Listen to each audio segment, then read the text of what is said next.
In this harsh, rugged, vast landscape, a revolutionary ideal, the belief in one God, was born.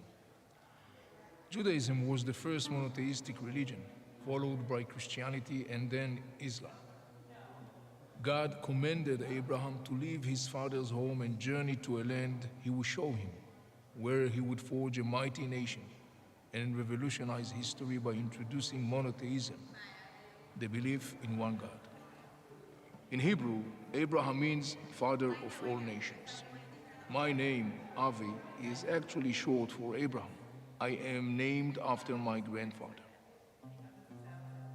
Abraham left his home and journeyed to the land of Canaan, which spans from modern-day Jordan to the Mediterranean Sea, today's Israel. This was the beginning of his quest to reach the land God promised his descendants. Abraham's revolutionary message of monotheism spread to nomadic tribes called the Hebrews, meaning those who pass by. From these tribes emerged the first monotheistic religion, Judaism.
I'm going to ask for everyone to start coming in. You can continue your conversations. We're going to try and start this at 9:30.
One, two.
Good morning.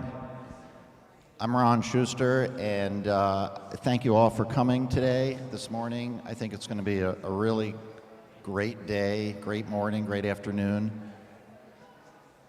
Just a couple of little announcements. They do have a no eating, drinking policy in the main sanctuary here, so please respect that. But there's plenty of snacks and things outside, so help yourselves. The way this is going to be set up is the morning session is going to be a lot of sort of instructional things. Avi is a tremendous speaker and educator, and he's going to be educating in such a great way. So just be a sponge and soak it all up. And then in the afternoon, we have 4 incredible speakers that are going to be giving their point of view of everything in the Middle East that's going on, current and historical. I also want to encourage you all to ask questions. So the whole day is set up so that there will be plenty of time for questions. You'll be using a QR code that is right here. And we're also going to be getting cards out to you, which Amanda is going to be passing out. So anytime, I'm sorry. So it's a phone number that you'll text. You can do it at any time during the session, so if you have a question, you don't have to wait till the end, you can just text it. And there'll be a set time that we do ask the questions. Can't promise we'll get all the questions, but we will try to. You know, a question you have may be the same exact question that somebody else has. So please, you know, ask your questions. This is the place to ask questions.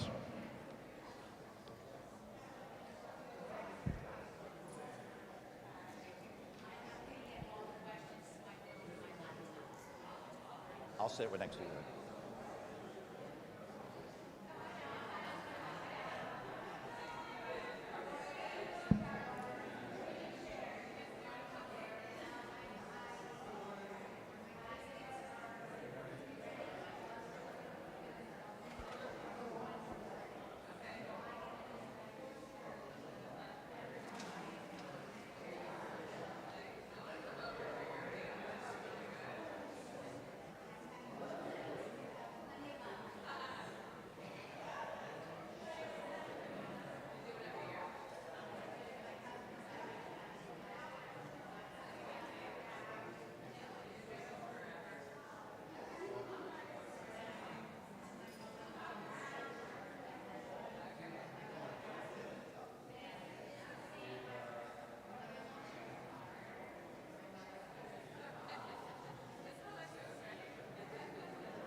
So we're going to get ready to start now. I want to thank Avi and Maya and of course Amanda, who has been instrumental in setting this whole weekend up. So many thanks to them.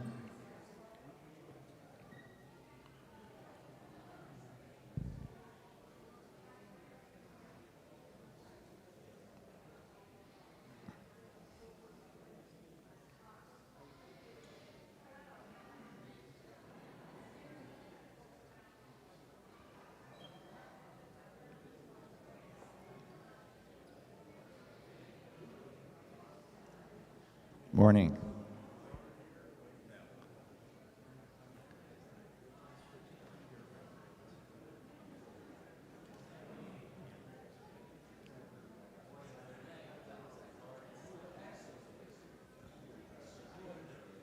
So without further ado, good morning.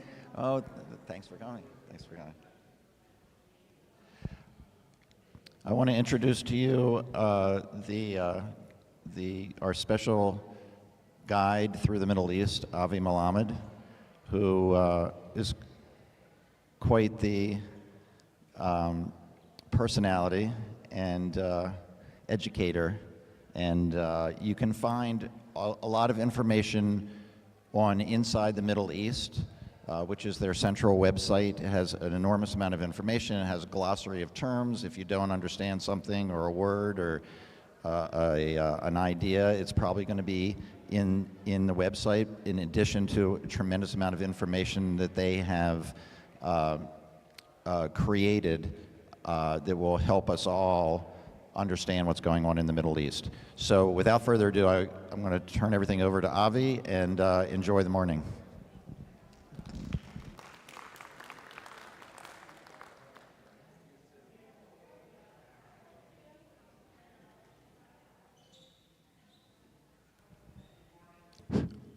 It works. Ladies and gentlemen, shalom, good morning. Boker tov. Boker tov. Very sabah al-khair. This is in Arabic.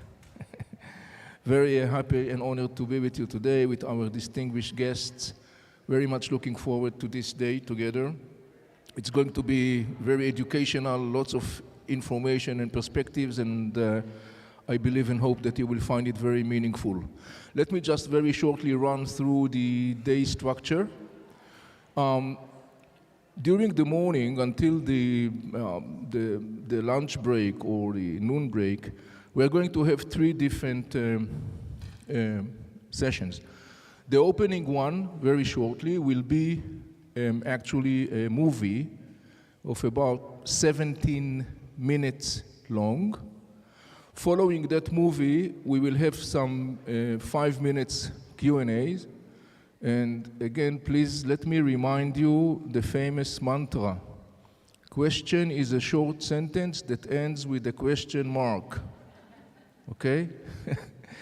Following the Q&A, following the movie, we'll move to the second session where I will be talking about the Israeli-Palestinian conflict, a view from the region, which will be for about 30 minutes presentation, followed by Q&A. After the Q&A, couple of minutes just to refreshing and fresh up, and then we'll do the third session, which will be the one before the lunch time or before the break time. In the third session, again, I will lead this session talking about October 7 and understanding a little bit better the whole geostrategic perspective of that event and the ramifications of that event in the context of the Middle East. Then we'll have a break around noontime, about 1 hour. During the break, we will screen 2 chapters of our recent documentary that was aired in May 2023. It's called The Seam Line. You will find more information about it in your booklets.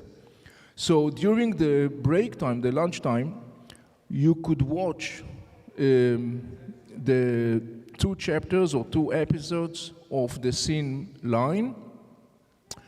Once we are done with the lunch break, which will be around 1 o'clock, we will move to the second part of our day, and we will have the pleasure and honor to hear from our distinguished guests, Hussein, Dalia, and Haivi. Of course, talking about different aspects of the Middle East. Each session, of course, will be followed by Q&A, leading to the next one. In the concluding part of the day, we will all get together for a concluding panel, talking about this region, basically trying to look ahead and understand where things are going to. So this is the structure of the day. I hope that you will find it meaningful and educational. And once again, thank you so much for joining us. We are very much looking forward to this day and your questions. Thank you so much and have a very wonderful and fruitful day. Thank you.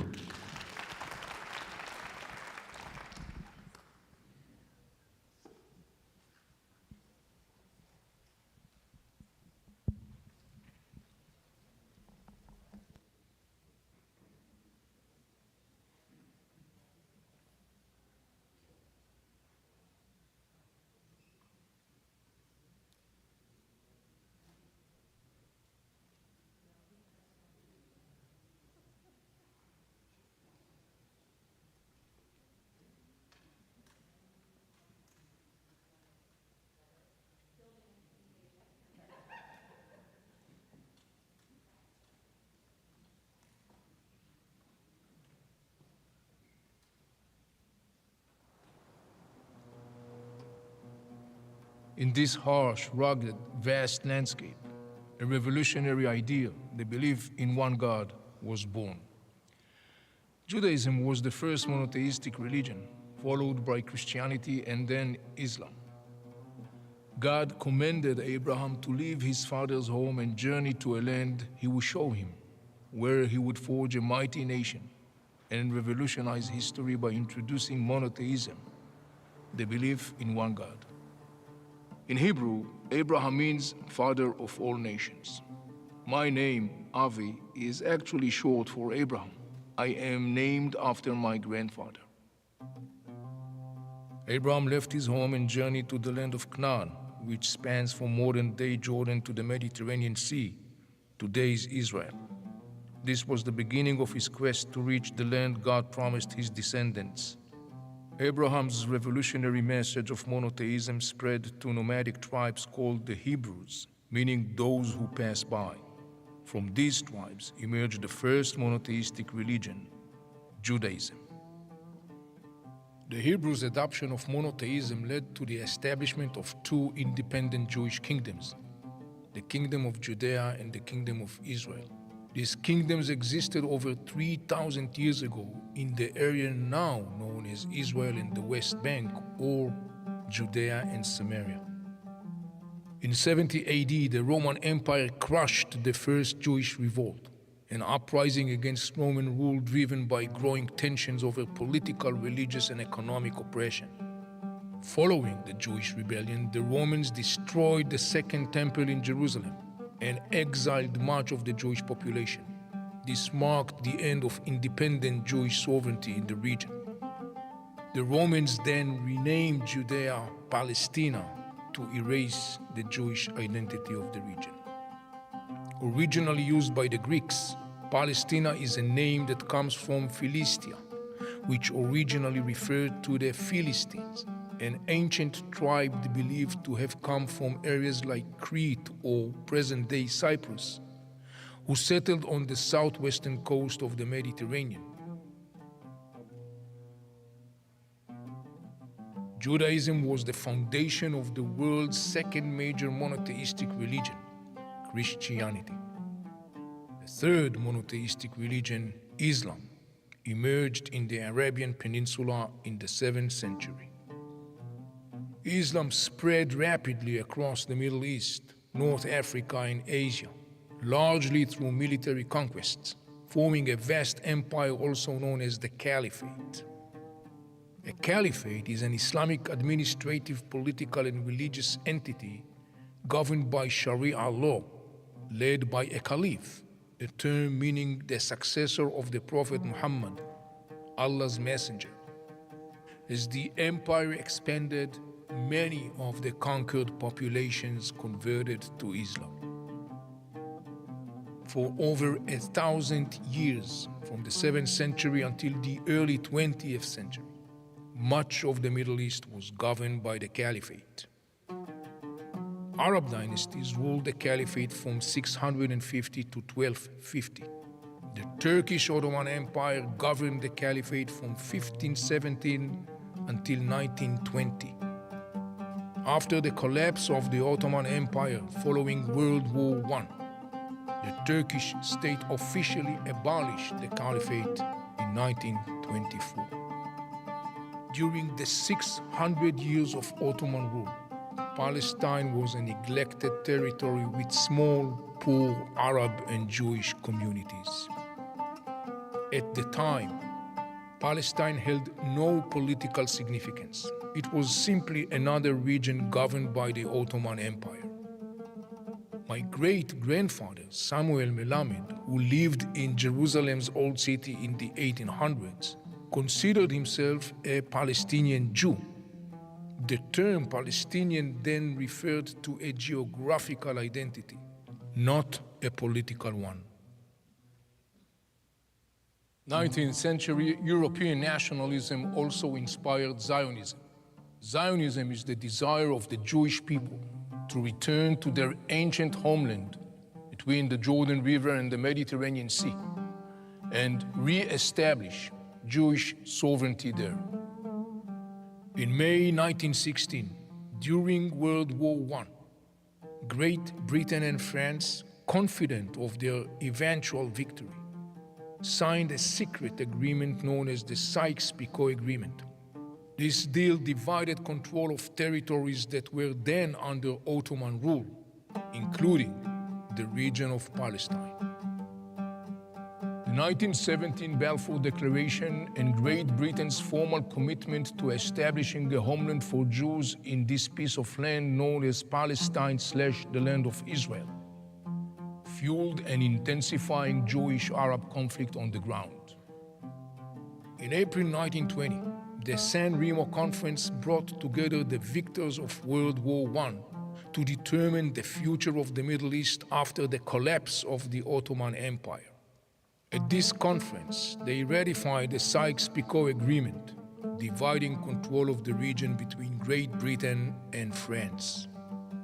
In July 1922, the League of Nations, the precursor to the United Nations, officially granted Great Britain a mandate to govern the territory of Palestine, marking the start of British control over Palestine/the Land of Israel. During the time of the British mandate, the conflict between Jews and Arabs in Palestine/Land of Israel intensified and escalated. In November 1947, the United Nations General Assembly adopted Resolution 181, also known as the Partition Resolution, to establish a Jewish state and an Arab state in the area known then as Palestine/the Land of Israel. The Zionist movement accepted this resolution, but the Arab and Palestinian leadership rejected it. On May 14, 1948, Great Britain formally returned the mandate to the United Nations.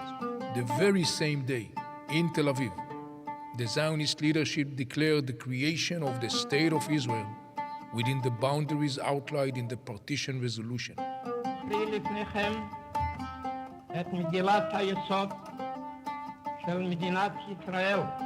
Refusing to recognize Israel, the next day, 7 Arab countries and Palestinian militias launched a war against the newly born state.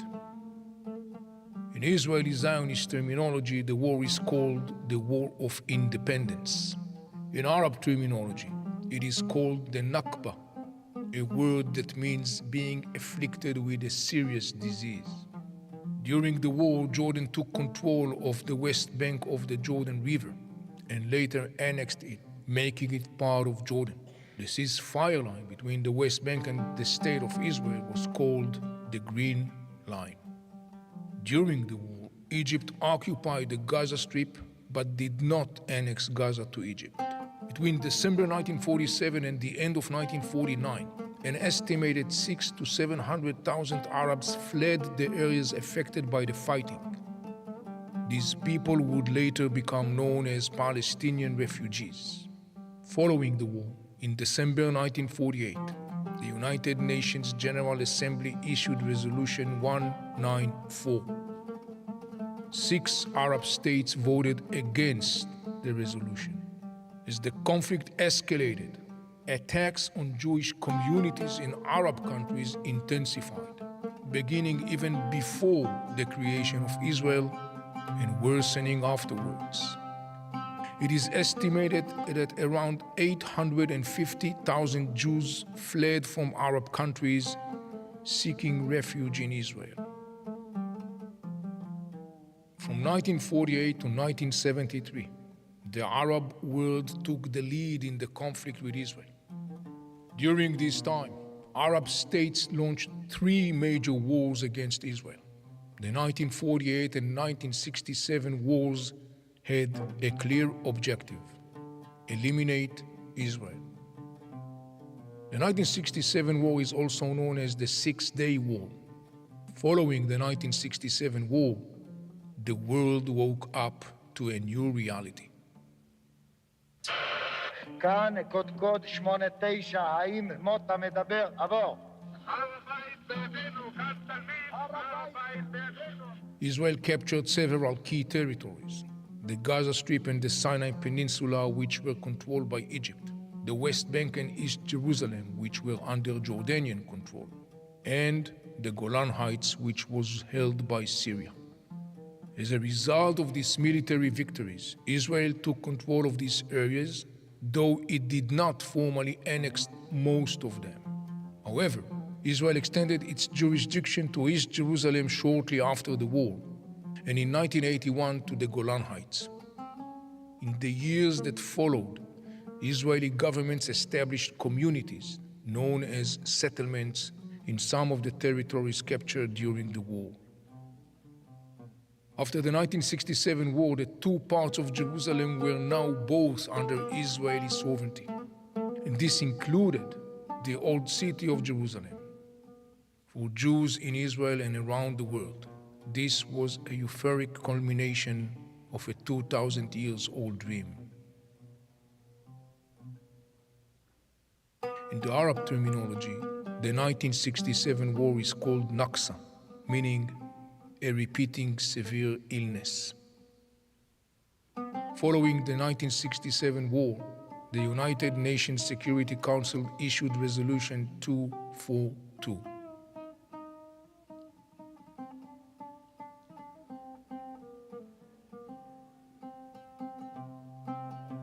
On October 6, 1973, Egypt and Syria launched their third war against Israel. Their goal was to regain territories lost to Israel in 1967. Egypt wanted to reclaim the Sinai Peninsula. Syria aimed to recapture the Golan Heights.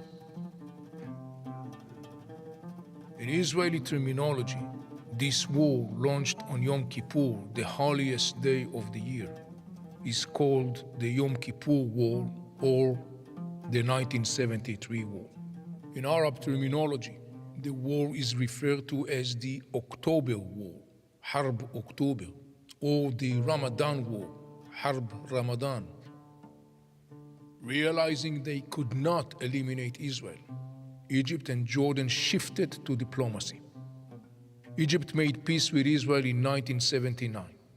Jordan gradually distanced itself, renouncing its claim to the West Bank in 1988. And signing a peace treaty with Israel in 1994. At the October 1974 Rabat Conference in Morocco, the Arab League formally recognized the Palestine Liberation Organization, PLO, as the sole legitimate representative of the Palestinian people. Established in 1964, the PLO's agenda was to eliminate Israel through armed struggle. The shift of responsibility from regional Arab powers to local Arab and Palestinian leaders, particularly the PLO, transformed a regional Arab-Israeli conflict into a more direct and violent Israeli-Palestinian conflict on the ground. A milestone in the escalation was the first Palestinian Intifada. Between 1987 and 1993, a generation of young Palestinians led a violent uprising against the Israeli government known as the Intifada. During these years, violence and bloodshed were a part of everyday life in East Jerusalem, the West Bank, and the Gaza Strip. The severe violence during the years of the Intifada motivated Israelis and Palestinians to turn to the path of negotiations and seek a solution and compromise. In 1993, Israel and the PLO signed the Oslo Accords, an agreement that outlined a roadmap for a diplomatic process aimed at achieving a peaceful solution to the conflict based on the concept of two-state solution. As part of the agreement, the Palestinian National Authority was established. Today, the Palestinian Authority controls 50% of the West Bank and governs about 90% of the Palestinians in the West Bank. It seems as if the conflict was on a positive track towards a peaceful solution. But the optimism of Oslo and the hopes of a new path to peace and reconciliation crashed on the rocks of reality. Since the mid-1990s, the Israeli-Palestinian conflict has severely escalated, claiming the lives of tens of thousands of Israelis and Palestinians. Palestinians blame the Israeli occupation and the expansion of Israeli settlements. Israelis blame the Palestinian violence and the Palestinians' unwillingness to compromise. These conflicting narratives have dominated Western discourse. However, as violence has escalated to unprecedented levels, the prospect of a diplomatic solution has faded.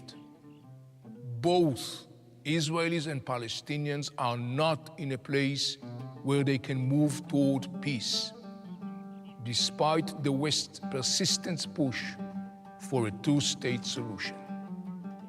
In 2005, Israel ended its military presence in Gaza, dismantled all settlements, and handed control to the Palestinian Authority.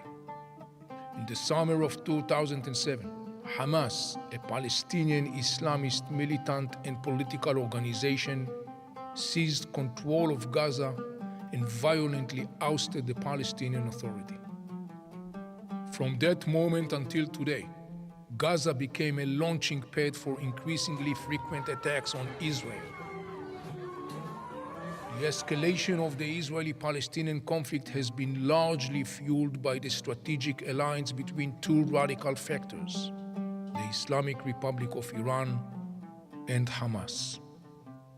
This marriage of convenience allows Hamas and Iran to advance their own ideological and political agendas, all while deepening the conflict. Since the 1990s, the radical alliance between Iran and Hamas has been the driving force behind the escalating violence in the Israeli-Palestinian conflict.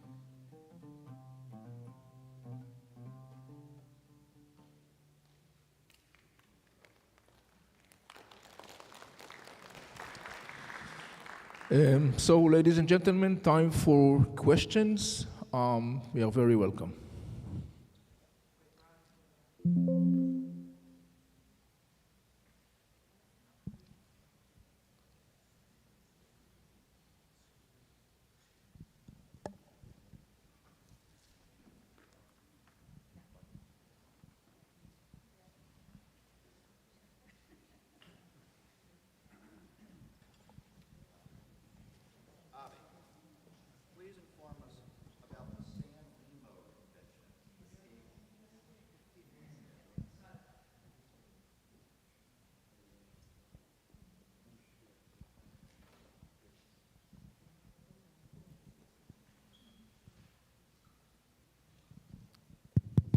Avi, please inform us about the San Remo Convention, which gave true legal legitimacy to Israel. Well, as you may remember, during the film, we showed parts of the San Remo Conference that was held following World War I and the defeat of the Turkish Ottoman Empire. The conference actually reaffirmed or reconfirmed the Sykes-Picot Agreement between the UK and France. That was basically the formal decision that was made by the San Remo Conference. And then later on, in 1922, it was actually expanded to the whole authorization of the United Kingdom to have the mandate to control the piece of land that back then used to be known by the name of Palestine / the land of Israel.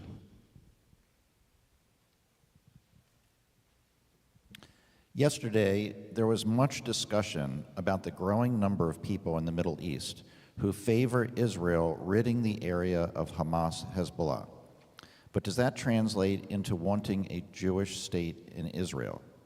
After all, a poll in Berlin in early 1945 would have found a lot of people hating Hitler and the Nazis, but I doubt if that meant they loved Jews.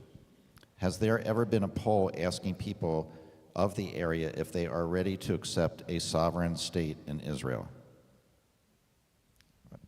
I assume that means a poll asking the Arab community. So I just need to really understand the question. In supportive of the state of Israel, or? Yes, supporting the state of Israel. Well, on some level, there is a process that indicate, like as we said in the movie, for example, some of the Arab states basically formally turned to the path of diplomacy. We talked about the peace agreement between Egypt and Israel, the peace agreement between Israel and Jordan. Obviously, we should remind ourselves the Abraham Accord, the peace agreement signed between Israel and the United Arab Emirates, peace agreement between Israel and Bahrain, and normalization agreement between Israel and Morocco and Israel and Sudan. These are a couple of milestones that actually indicate such a process, but it's a very convoluted process. To that, I will also add the Oslo Accords that were signed in 1993 between Israel and the PLO, which basically, of course, stands for an interesting shift where basically, theoretically, de facto, but not necessarily de jure, the Palestinian Authority established following the agreement basically recognized Israel's right to exist. So this is one aspect. However, at the same time, when you look at the level of the public discussion or discourse, the picture is very much complicated, because on some level you see, on the one hand, willingness of parts of the population to accept the existence of the state of Israel, but at the same time you see the same old sentiment that has been also being boosted for the last couple of decades as the Israeli-Palestinian conflict escalated, the same old sentiments that actually totally rejects the existence of the state of Israel and Israel's right to exist. Those sentiments are very prevalent in the public discussion. So if I would try to sum up, I would say that when you look today comprehensively at both the governmental levels, the public discourse, the narratives, the intellectual, the political discussion across the region, you will find expressions of both, meaning willingness to accept the presence of the state of Israel, all the way to voices who actually continue to reject the existence of the state of Israel. And I think that right now, these very days, we are in a very significant milestone of turning because of all of the events that happened in the last year. We will, of course, elaborate on that later the day. Thank you. I have one more question for you, Avi, and there have been a few questions as far as, is the film available? This is not the question I want to ask you, but is the film available on the website? I'm sorry. Is this film that we just watched available on the website? Yes, this video is available in the website, so you are very welcome to go back and watch it, of course.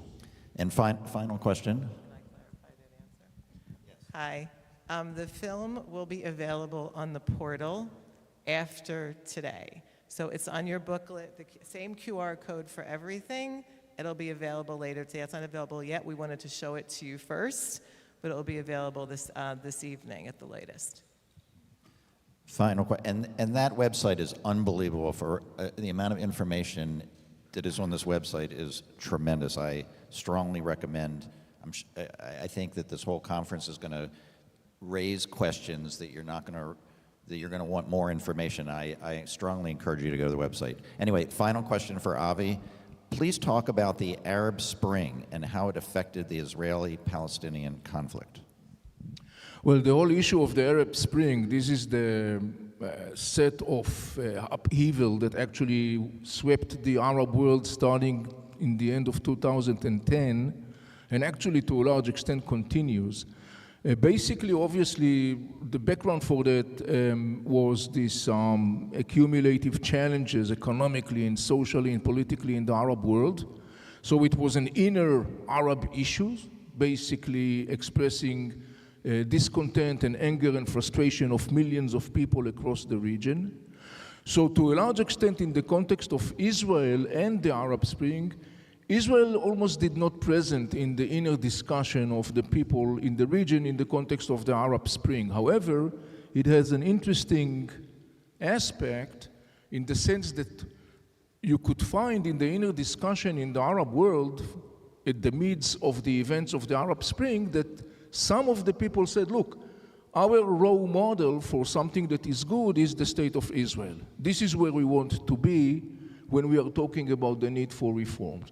But roughly speaking, Israel per se was not the issue that generated the Arab Spring. It was present on the sideline of the story of the Arab Spring. Roughly speaking, I would say, if I'm trying to look ahead, and this is of course something that we may be able to elaborate in the concluding part of the day, I think that to a large extent it could have a positive impact in the context of the way Israel is viewed in the region and in the context of the previous question about accepting Israel's existence in the region. Thank you so much. We're going to have a little bit of a change in the program. Hi, we have a small change in the program, which I think is going to be great. It's a little bonus. WJZ is here to interview Avi, so we wanted to get him on TV. Hussein is going to give us, in the meantime, for about 5 or 10 minutes, a Lebanese update, which I think is going to be really interesting. So thank you for helping. Keep those questions coming. Thank you, everyone. Thank you, Maya, Avi. Thanks, everyone, for being here. I'll quickly give you an update about Lebanon. As you've probably heard, 2 days ago, Israel just took out the chief of Hezbollah, Hassan Nasrallah. And this was on Friday. And starting this morning, 22 more top leaders of Hezbollah have been taken out. So just to give you a sense of how fast things are unfolding in Lebanon, Hezbollah imagined itself as a very strong, invincible militia that could really threaten, maybe destroy Israel. And the 2006 war between the two sides ended in a stalemate, which allowed Hezbollah to declare itself as a winner, and it was really frustrating for Israel. Since that time, Hezbollah has been trying to flex its muscles, so to speak. And on October 8th, Hezbollah launched a cross-border, sort of low-intensity mini-war, presumably in support of Gaza. And Israel has been, after October 8th, Israel did not go after Hezbollah. Israel was busy with Gaza, going after Hamas, dismantling Hamas. You know what happened in Gaza. And this gave Hezbollah a false sense of power and security. They thought that Israel was too weak because Israel was not coming after them. And Nasrallah thought that he had the upper hand. And of course, the world didn't come to Israel's rescue in terms of the world was instructing Israel at the Security Council to have a ceasefire in Gaza, but there was nothing about the northern border of Israel with Hezbollah. No one, the Security Council didn't order Hezbollah to go to a ceasefire, even though the Israelis were saying, listen, if you want to ceasefire, we'll be happy to. No conditions. You stop shooting, we'll stop shooting. Hezbollah never stopped. And this, like I said, this gave Nasrallah the idea that Israel was weak, that Israel was begging for a ceasefire. So he insisted to go on. And he said, we will not stop shooting rockets on northern Israel, which resulted in the depopulation of the north. The whole line, for those who know the geography of Israel, from Rosh Pina all the way north, which is roughly 6 to 8K, roughly 5 miles, got depopulated. 60,000 Israelis, 60 to 80,000 Israelis were displaced southward toward the center. So Nasrallah said, okay, we will only stop this war if Israel stops going after Hamas. So he had a condition. And Israel said, no, you can't have a condition, you just stop. And the US, Washington, deployed an envoy, Amos Hochstein. And Amos went back and forth, and then Amos came up with the recommendation asking Israel to stop the war in Gaza. And they said, listen, if you stop going after Hamas, the north will become, the war in the north will stop too. So this is 2 for 1, right? You stop one war and you get the other war to stop. Now, this is why this was a terrible idea, because this gives Hezbollah a say over the sovereignty of Israel. This means that at any given moment, if Israel decided to do something, build a wall or deconstruct a wall or do anything, Hezbollah can start lobbing rockets on Israel and say, listen, you don't do this or we don't stop. So the last time that there was a diplomatic effort that failed between the two, Israel announced that they were shifting their military weight from the south to the north, and they started moving equipment and fighters and troops and everything and attention, and Hezbollah was still saying no. So the first significant attack, the first escalation that Israel started against Hezbollah was only 12 days ago. So today is the 29th, September 17. Israel blew up the pagers. You probably heard about that. The reason why Hezbollah was using pagers is because after 9 months of warring, for some reason, Israel had superb intelligence that allowed it to take out, just pick them one by one, the top senior commanders of Hezbollah. So Hezbollah wanted to counter the Israeli intelligence. They thought that Israel was spying on them through their iPhones and smartphones. They instructed their fighters to drop the iPhones, and they gave their fighters pagers. So they thought that the pagers are primitive, no one can listen to the pagers. So more than 3,000 Hezbollah fighters, the elite force called the Radwan force, were using these pagers, including at least 20 to 30 of the top leadership. And on September 17, all these fighters blew up, hurting, killing at least 20 of the fighters and injuring 2,500. And by injury, they meant decommissioned. So lost eyesight, lost hands. So these guys were knocked out of the battle. And mind you, by the way, for everyone who says, for all the claims that this was against the Lebanese civilian population, this was specifically targeting Hezbollah's pager network. Other Lebanese who still use the pager, for example, the medical staff at hospitals, their pagers didn't blow up. So this was very pinpointed. The second day, Hezbollah went after the walkie-talkies of Hezbollah.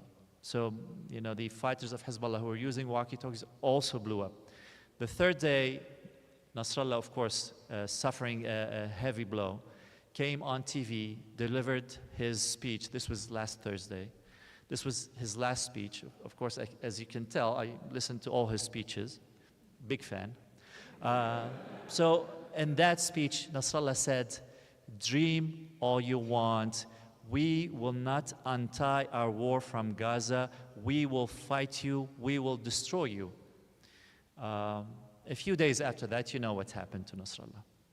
So Nasrallah was taken out, and it seems like the floodgates opened, as if a curtain was unveiled, and Israel all of a sudden could find each and every one of the Hezbollah command. I think this morning or yesterday they took out number 5, number 6, number 8, just you name them, all of them. So now there's no leadership. Hezbollah's headless. It's decapitated. And it's clearly, Israel is winning, and Israel is expecting Lebanon to say, okay, we will stop this war and we will do what you want us to do. Now, what does Israel want across the border from Lebanon? Mind you, the Lebanese-Israeli conflict has nothing to do with the Palestinians. I mean, the reason why Lebanon is fighting Israel is to help the Palestinians. But the two countries have no outstanding issues. In the year 2000, until 2000, Israel used to keep a security zone in southern Lebanon. And security zone means that Israel was there also governing the people of Lebanon in the south. And the reason why Israel did that was because during the 1970s, 1980s, until 1982, the Palestinian militias inside of Lebanon used to launch attacks against Israel. So Israel went in after the Palestinians. Nothing to do with Lebanon. It was not personal at all. But even after Israel ejected the PLO and Yasser Arafat from Beirut in September of 1982, Hezbollah was formed and the attacks continued. So in the year 2000, what did Israel do?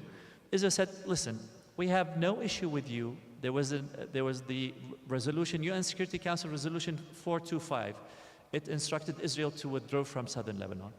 So Israel first tried to come to terms with the Lebanese government. They said, look, we will withdraw and you give us your word that you will not attack us. And this started in 1998. Over 2 years, Israel was trying to convince the Lebanese government, listen, you guys, really, we get out, shut down the border, stop fighting. And the Lebanese wouldn't give them a yes or a no. So what did Israel do in May of 2000? It unilaterally withdrew from southern Lebanon and just, went out, gave them the key. The UN went there, and the UN verified that Israel was in compliance with UN Resolution 425. So this ended any outstanding issues between the two sides, except that Hezbollah wouldn't stop fighting. So this is the situation. Hezbollah's fighting, and now Hezbollah's fighting presumably in support of the Palestinians. And if anyone here who's an expert on international law would know that that's not how international law works. You can't get into a fight with a country for the sake of a third country. So long story short, Hezbollah thought it was invincible. After 2006, there was stalemate between the two sides. I think Israel got frustrated. Since then, Israel has been training, building its intelligence capacity. What you see now is that the floodgates have opened. Israel has been running circles around Hezbollah, decimating the party. What should happen next?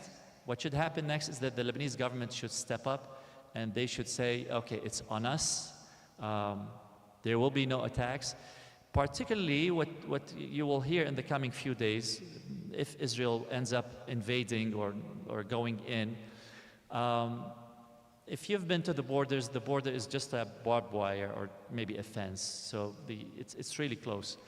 What the Hezbollah fighters have been using over the past 10 months, they use anti-tank missiles. This is an old technology. A fighter carries a missile on their shoulder, and they strike, and they can steer it using their eyesight, and they can hit the target. And the Hezbollah have been using this to hit IDF soldiers. And this is really fatal because there's nothing that Israel can do to counter this. This is different from the big rockets that get launched, which Iron Dome can intercept and shoot down. So Israel has been saying to the Lebanese, okay, you have to push these fighters up to 6K north. Why 6K? Because 5,500 meters, this is roughly 4 miles we're talking, 5,500 meters is the range of the Kornet anti-tank missiles. So now that Hezbollah's on the run, the government of Lebanon should step up and say, okay, listen, let's end this war. There'll be no anti-tank missiles in the vicinity of 6 to 8K, and we will stop the fighting, and it will stop. I doubt the Lebanese government. I mean, I know Lebanon, I grew up there. It's a stateless state. There's no government, there's no rule of law. I hope someone steps up in Lebanon. I'm not optimistic, but if it doesn't happen, I think Israel has got this under control. Thank you.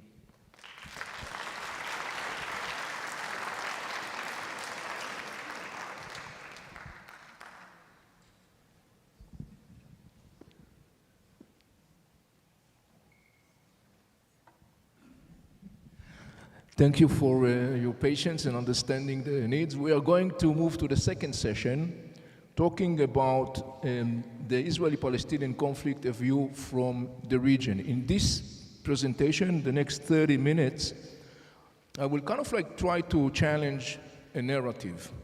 There is a narrative that says that the Israeli-Palestinian conflict shapes the trajectory of the Middle East. And I basically argue it's the other way around. It's the Middle East that basically shapes the Israeli-Palestinian conflict. In my presentation now, I'm going to present a couple of phases, actually 6 phases, that I think represent my argument.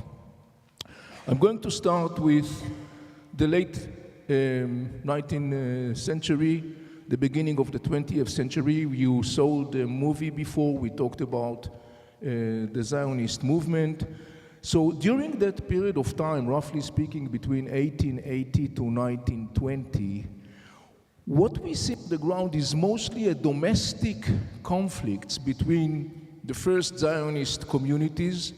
They bought lands from Arab landlords in the northern part of Israel, what is Israel today, the Galilee area, the eastern part of the Galilee and other areas. They bought lands from Arab landlords. Those lands have been basically neglected, and they have been used many times by passing by Bedouin tribes, either for grazing or for seasonal agricultural growing. So now all of a sudden, when those tribes are coming across and now they see there is a community on the ground, this is something new for them and they are not willing to accept it. But on the other hand, the first Zionist pioneer says, look, we bought that piece of land, we are cultivating that land, this is our land, we bought it. And so what you see in those years is mostly domestic frictions. You hear about burning, fields or killing cows or destroying or sabotaging agricultural tools and so on and so on. At that point of time, we are not looking at something that is neither nationally affiliated or politically affiliated. It's mostly domestic frictions on the ground. So this is the first phase. The second phase has to do, starting roughly speaking from 1920 until the late 1960s, and it has to do with a major power struggle that happens in the Arab world following World War I, when the people of the region are now introduced to the concept that is called national statehood, which is a totally alien concept for people. And right there begins a significant power struggle over this whole thing that is called national statehood, because there are different camps in the Arab world and the Muslim world that have different attitudes towards this strange Western concept that is called independent national statehood. Remember that we watched in the movie that until the 20th century, for 1,000 years, people in this region lived under a Muslim rule in the frame of the Caliphate and the Turkish Ottoman Empire. So it was totally alien concept for the people. In this power struggle, since the 1920s, we are witnessing 3 major camps that are involved in this ideological and political power struggle vis-a-vis the whole thing that is called national statehood. One camp is known by the name Qawm, which means Pan-Arabism. This is a camp that actually envisioned a creation of one big political entity that brings together the Arabs and emphasizing Arab ethnicity as the common denominator of this entity.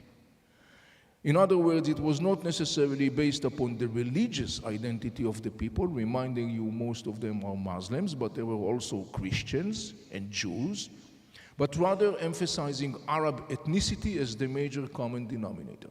And Qawm, in its early form in the 1920s, basically looked at this one big entity as an entity that brings together all the Arabs and does not have an inner division of a sub-independent state. The Qawm, pan-Arabism, shortly we will see that, is going to be the major factor that is shaping the trajectory of the Israeli-Palestinian conflict until the late 1960s. So this is Qawm. In the middle you see the red. In Arabic it's called Wataniya, which means national statehood. This is the camp who endorses the idea of national statehood. This is the camp that says, we understand that majority of the people are, in terms of ethnicity, are Arabs. Nevertheless, there is a difference between Arabs from Mount Lebanon or from Arabs from Iraq or Arabs from the Arab Peninsula. There is a difference in the dialect, the traditions, the customs, the food, anything that you have in mind. So the fact that people are in their ethnicity Arabs doesn't mean necessarily that they are all the same. There are variations of that. And so the Wataniya camp basically rejects the concept of Qawm and rather endorses the concept of an independent statehood. The third camp, the green one, is the Islamist camp.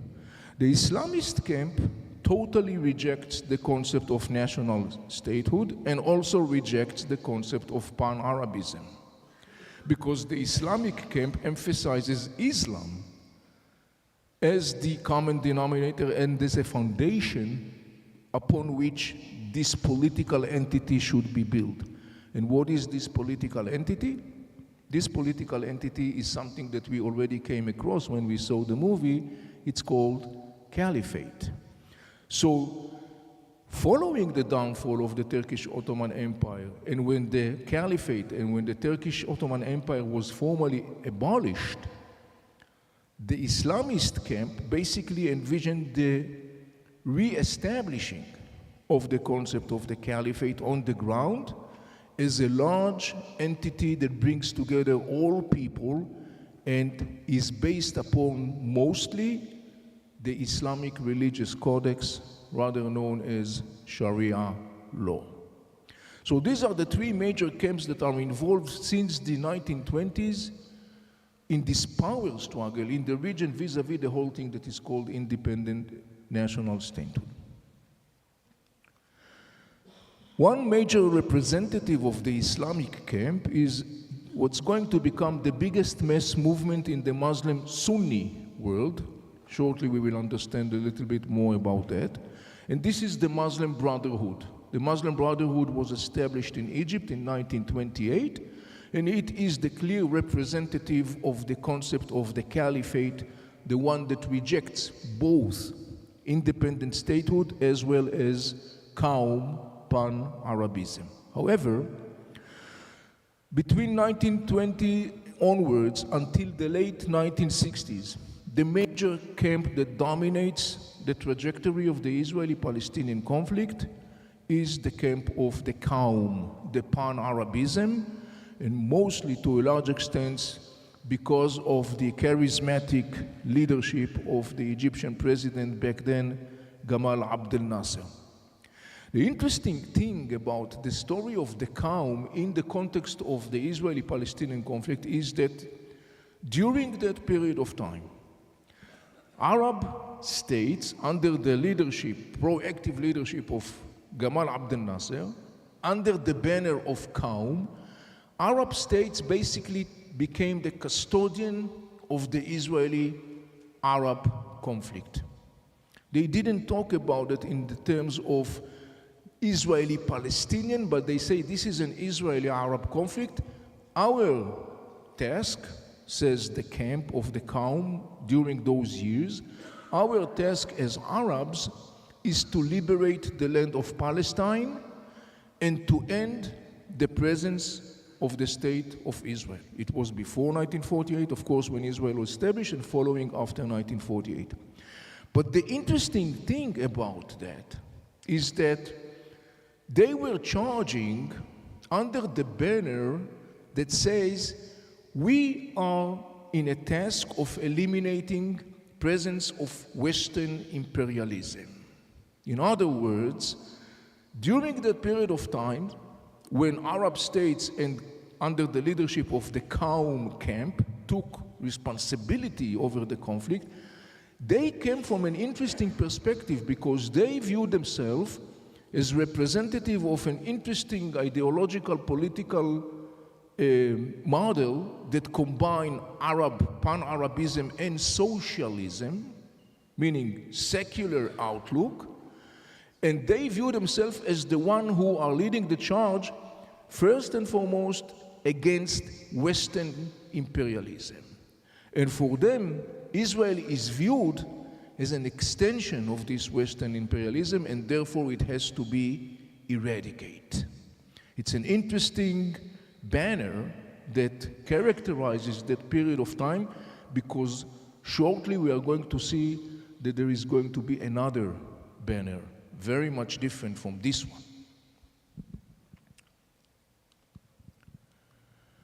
One of the things that happened simultaneously is that challenges are increasing in the Arab world, and simultaneously there is an increasing power struggle between the Qawm camp and the Islamic camp.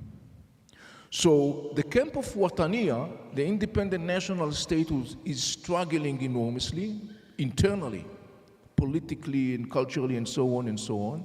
And meanwhile, the camp of Qawm is the dominant one, reminding you we are between the 1920s to the end of the 60s. The Qawm and the Islamic camp are on collision track, and that collision track is intensifying. For example, in 1948, the Muslim Brotherhood are assassinating the Egyptian Prime Minister. Later on, the Egyptians are assassinating the founder of the Muslim Brotherhood, Hassan al-Banna.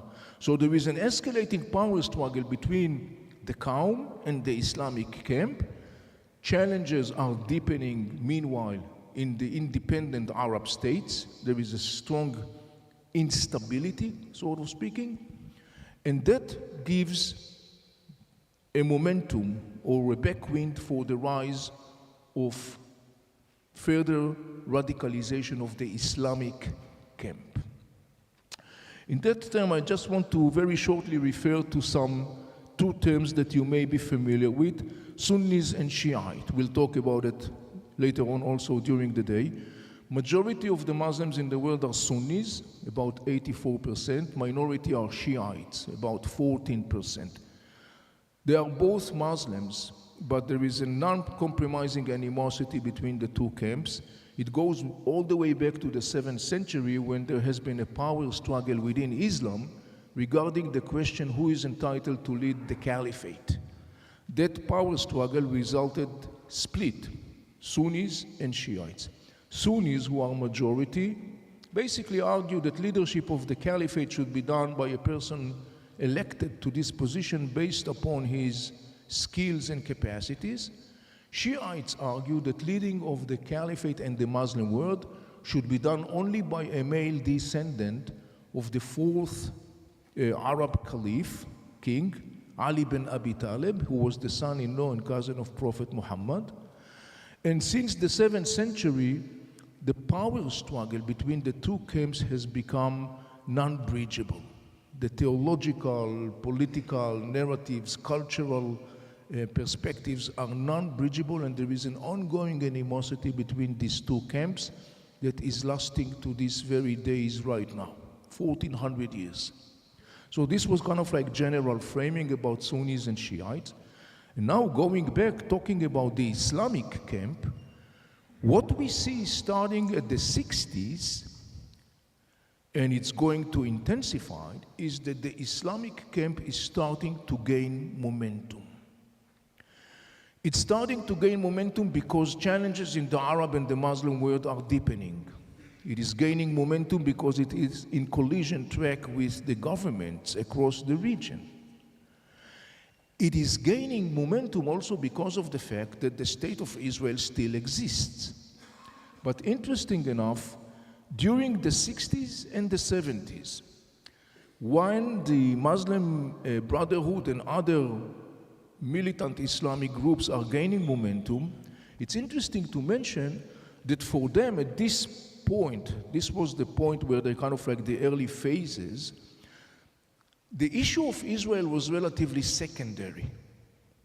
They were basically focusing first and foremost their action in basically building power base in their countries. So the issue of Israel was secondary, but it was there. And it's going to gain more and more momentum when, in parallel to what happens in the region, we are witnessing the growing and escalating Israeli-Arab conflict on the ground and the growing and deepening challenges of the Arab world. So at some point, there is going to be a fusion between the Islamic outlook that this camp is leading and between the concept that says that fighting and eliminating the state of Israel is not about a secular power struggle between socialism-style Arabs and versus Western imperialism. It is a power struggle that basically goes back to a religion cause, and it's being associated with the term jihad. It became, in this mindset, an imperative, a religious imperative to fight against the state of Israel and to eliminate the state of Israel. So interesting enough, when the role of Qawm is actually, practically speaking, coming to an end towards the late 60s, following the defeat of the Arab countries in the war in 1967 and the death of Gamal Abdel Nasser in 1970, the role of Qawm in the Middle East actually, to a large extent, comes to an end. And now the stage is now more clear for other factors to move in. One of them, as we mentioned before, right now, is the Islamic camp, who is starting to gain more and more momentum and simultaneously is experiencing an inner radicalization process within itself. So in the 70s and the 80s, we are going to witness the rise of groups like Jama'a Islamiyya in Egypt, Egyptian Jihad, Global Jihad. In the 1980s, we are going to witness the appearance of Al-Qaeda in Afghanistan. They are all coming from the hub of the Sunni radical Islamic thought. So now we are in the 70s, leading to the 80s, reminding you what you saw on the film. Following the 1973 war, which was not any longer about eliminating Israel, but it was rather an attempt to retrieve lands that were taken in 1967, Arab states, and most significantly, the most significant Arab state, Egypt, is now out of the exit, out of the circle of the power struggle and the conflict. And that leaves more space for these militant factors to move in and to start taking more and more leadership over this process under the banner of jihadi war. There are a couple of significant milestones in this process that you could see in front of you. 1987, Hamas is born in Gaza Strip. Hamas is formally defining itself as the offspring of the Muslim Brotherhood. 1988, Al-Qaeda in Afghanistan. 2004, ISIS in Iraq and Syria. 2007, Hamas takes control over Gaza Strip. 2013, 2018, we got the Islamic State in Iraq and Syria. Parallel to that, there is a new interesting phase, and that is the percolation of this huge power struggle that happens in the Middle East between those who support nationalism and those who are coming from the Islamic camp, because the Qawm is not relevant anymore. And there is a growing percolation of this power struggle to the Palestinian people themselves. And it happens at the same time, you may remember in the movie, at the same time where now Palestinians are formally becomes the custodians of the conflict with Israel. Remember the conference of Rabat in 1974.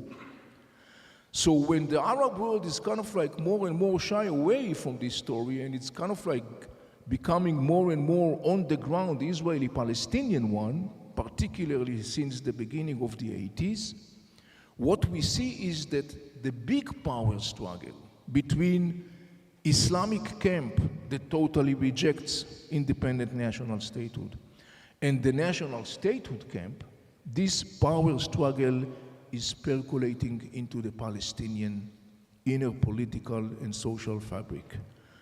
The Qawm is not relevant anymore, it does not play any role anymore, and now the stage is between these two camps. The outcome of that, or the manifestation of that, is the establishment of a new factor within the Palestinian society, which is called Hamas. You see, there is another factor that is called Fatah.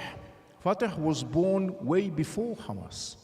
Fatah was born in the late 1950s, and he was born in the hub of the socialist Arab secular Qawm camp. That was the very early phase of Fatah. He came first with this socialist banner that basically carried the flag of the fight against Israel, not in the name of jihadi, Islamist affiliated war, but in the name of fighting imperialism. When you look at the agenda and the rhetoric and terminology of Fatah in its early days, since the late 1950s and onwards, it is suffocated with those terms, but not with the jihadi affiliated terms. Fatah is coming from the hub of independent national statehood. Thus, Fatah ideologically and politically totally rejects the concept of a caliphate. So Fatah is the major player, and it is the major spine with the major representative of the Palestinian back then in the 60s and the 70s and the 80s, which is the PLO, the Palestine Liberation Organization, which is a combination of different Palestinian groups. Many of them are coming from the hub of this socialist/communist perspective, and Fatah is the major spine of this camp. But Fatah is not going to stay the only player in this arena, because now, in the late 1980s, appears another player, Hamas. Hamas was born in Gaza Strip in 1987, and notice that Hamas is born at the same time we talked about the momentum of Sunni radical Islam. The momentum of Sunni radical Islam and the percolation of the concept of eliminating the state of Israel under the banner of jihad, a religious imperative, it is percolating to the inner Palestinian circles, resulting in the birth of Hamas in Gaza Strip in 1987. Hamas comes from the hub of the Muslim Brotherhood. Hamas adopts the concept of caliphate and rejects the concept of independent national statehood. You know, interesting enough, even ironically enough, the last year you probably hear people that are chanting in Western circles, particularly campus, the slogan, "From the river to the sea, Palestine will be free." Chanting that slogan, they think that, mistakenly, they think that they are echoing Hamas objective. That is not Hamas objective. Hamas doesn't want to see an independent Palestinian state. Hamas ideologically wants to see a caliphate. So in the work plan of Hamas, Gaza Strip is the first step. The next one is the West Bank, followed by taking over Israel and then moving eastwards towards Jordan, that borders Israel from the east. So you see that now, since the late 1980s, there are two major players in the Palestinian arena. They are representing the percolation of the big power struggle in the region, and this big power struggle is now reflected within the Palestinian system, and this power struggle within the Palestinian system is going to be intensified and radicalized exactly in parallel to the same process that happens in the region, namely the increasing power struggle between Arab states and governments on the one hand, and Sunni radical militant groups. Those two things are happening in parallel and they are intertwined. It percolated to the Israeli-Palestinian conflict in the sense that it has percolated to the Palestinian circles. And now we reach to another phase on our chronological journey, which happens also towards the late 1970s and the beginning of the 80s. And this is the rise to power of the Mullah regime in Iran. Once again, just to contextualize, you may remember earlier I was talking about Sunnis and Shiites. The Mullah regime are Shiites in Iran. This is a regime that comes to power in 1979, and this is a regime that one of its most deepest narratives is the one that say, we, the Shiites, we were supposed to lead the Muslim world, but the crown of leadership was taken away from us by the Sunnis, the Arab Sunnis, and now it's our time to claim back this crown of leadership. So this event is happening in Iran in the late 1970s, and gradually it's starting to become more and more practical work plan on the ground. In other words, the Mullah regime takes this ideology and narratives and transform it into an operational blueprint. That operational blueprint is going to be described by the Jordanian king, the current king, Abdullah II. He calls it the Shiite crescent, actually saying, this is what the Mullah regime is planning to do, to create a crescent of influence across the Middle East that will basically be a stepstone in the ideological and practical vision of the Mullah regime to take control over the region, to become the leading superpower in the region, and by doing that, to crush the Arab world and to take the crown of leadership of the Muslim world. Here you see some milestone in this gradual process where the Mullah regime is moving forward with the implementation of the concept of the axis of the Shiite crescent.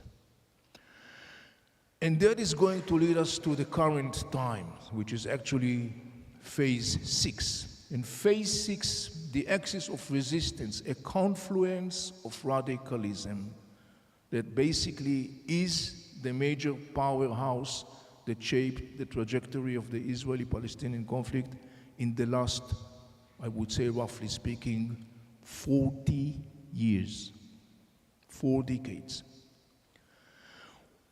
When we say a confluence of radical ideologies, we mean 3 ideologies. We already talked about 2. One is the Sunni Caliphate vision, and the other one is the Iranian Shiite vision, which is known by the name of Imamate. It comes from the word Imam, a spiritual leader. Both Imamate and Caliphate envisions a world that is globally Muslims, but there are lots of theological and governmental differences between the 2 perspectives. However, they are both radicals and aggressive in their perspective. And then there is another radical ideology that appeared and coincide with those 2 ideologies, and this is an ideology that is called the resistance, al-mukawama wal-mumana'a in Arabic. This is an ideology that these are the major features of that ideology, vowing non-compromising hostility towards the West, viewing the West as a decaying, declining civilization, vowing to eliminate the presence of the West in the region, and vowing to eliminate the state of Israel under the banner of liberating Palestine.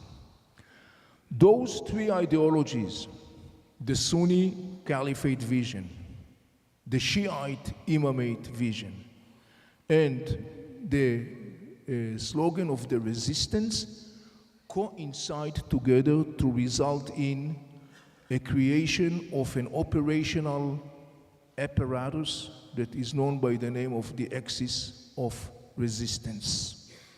The axis of resistance is a network of armies of terror.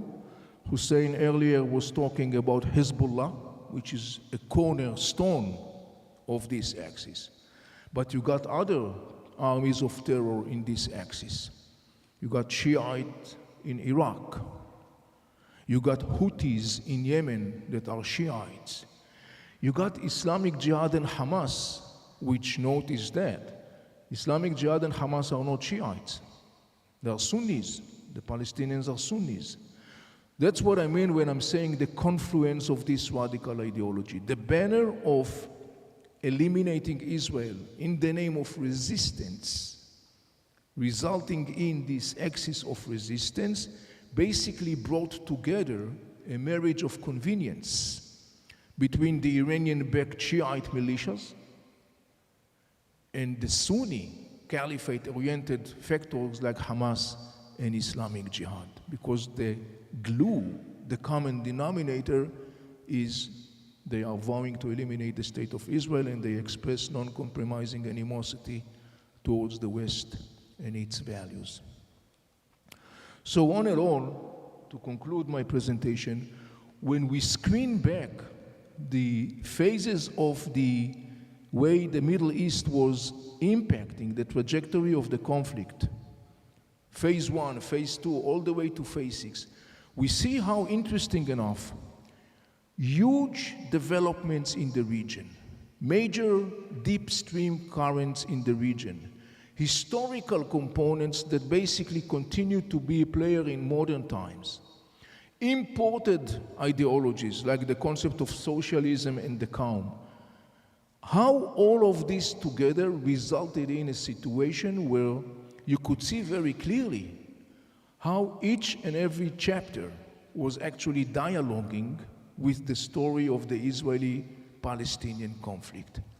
Basically, and particularly in the last 40 years, presenting a very dichotomic, I would even say schizophrenic picture, that on the one hand you see a rapprochement between Israel and Arab states, the same Arab states that earlier were leading the charge against Israel. Now you see rapprochement, but at the same time you see how radical ideologies that has historical roots, caliphate and imamate, together with a relatively contemporary one, the resistance, how they all basically were the major factor that shapes the trajectory of the Israeli-Palestinian conflict for the last 40 years, and unfortunately negatively shaping its trajectory. Thank you.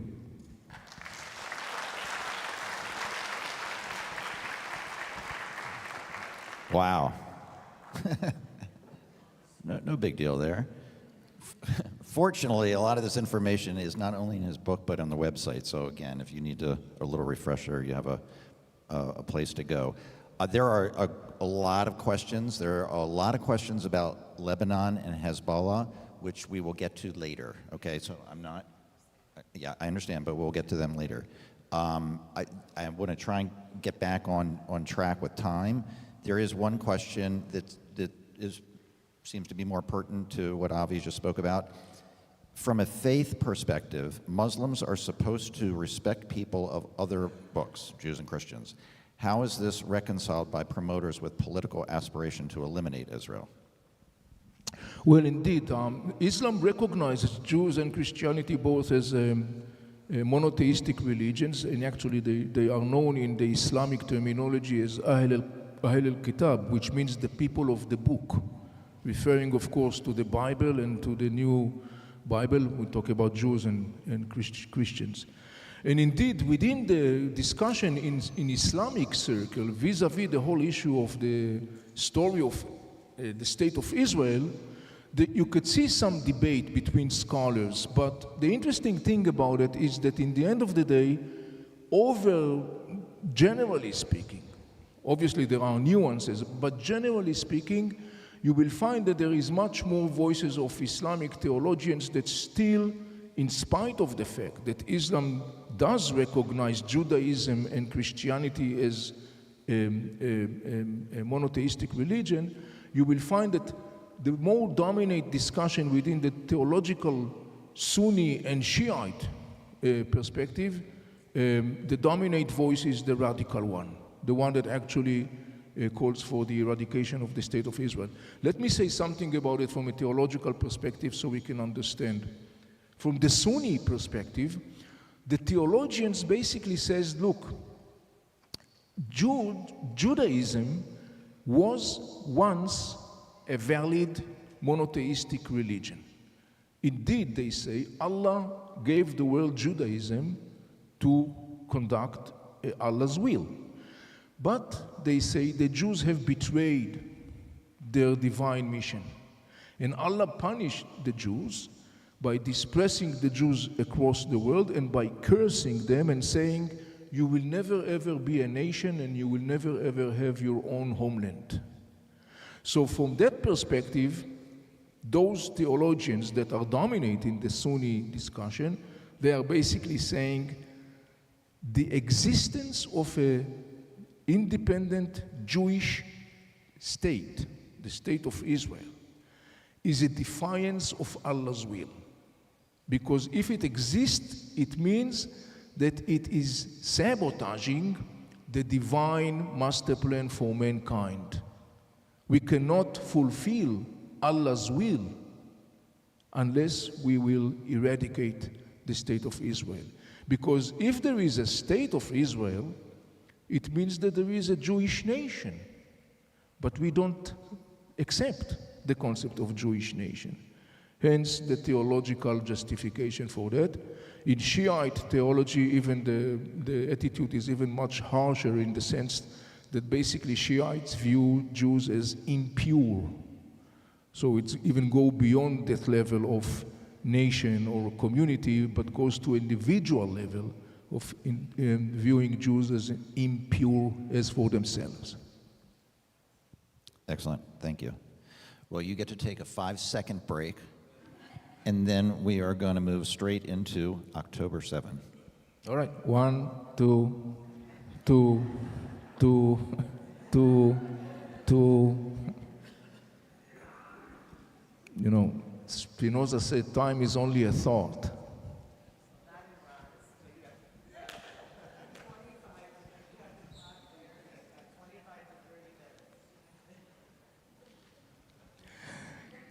Ladies and gentlemen, our next session that starts now is about October 7 and understanding how and why we get here and a couple of observations at this point.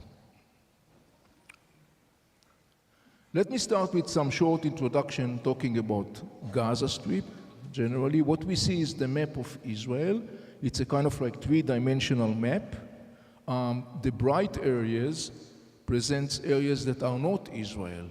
One is the West Bank, or as it's called, Judea and Samaria.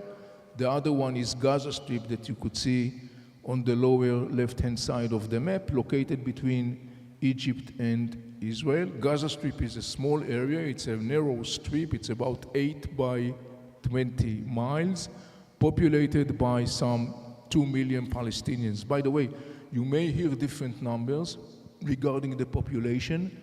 You may hear something varying from 1.5, 1.6 to 2.3. I have definitely no ability to say what's the accurate number. I'm using the number of 2 million because this is the number mostly mentioned in the context of Gaza Strip. Short milestones in the context of Gaza Strip in our times. 1948 to 1967, Gaza Strip was ruled by Egypt. You may remember we talked about it in the movie, but it was not annexed to Egypt. Following the 6 Days War, Israel occupies Gaza Strip and controls Gaza Strip until 2005. Israel did not annex Gaza Strip to Israel. During that period of time, Israeli governments established communities. Some people refer to them as settlements. You are very welcome to choose whatever you want to choose. And those settlements in Gaza Strip existed until 2005. There were 21 communities/settlements. with a population of some 10,000 Israeli citizens who lived in Gaza Strip during that period of time.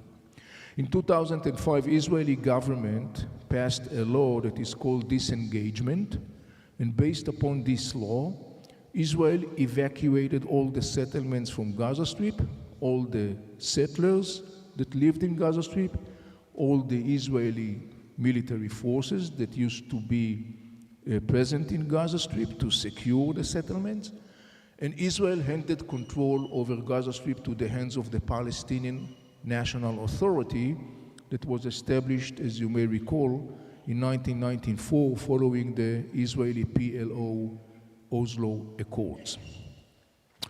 The rule of the Palestinian Authority in Gaza Strip did not last long, because in the year 2007, Hamas, we just talked about Hamas, that was born in Gaza Strip, Hamas conducted a military coup in Gaza Strip, violently terminating the rule of the Palestinian Authority, and since 2007, Hamas has been ruling Gaza Strip.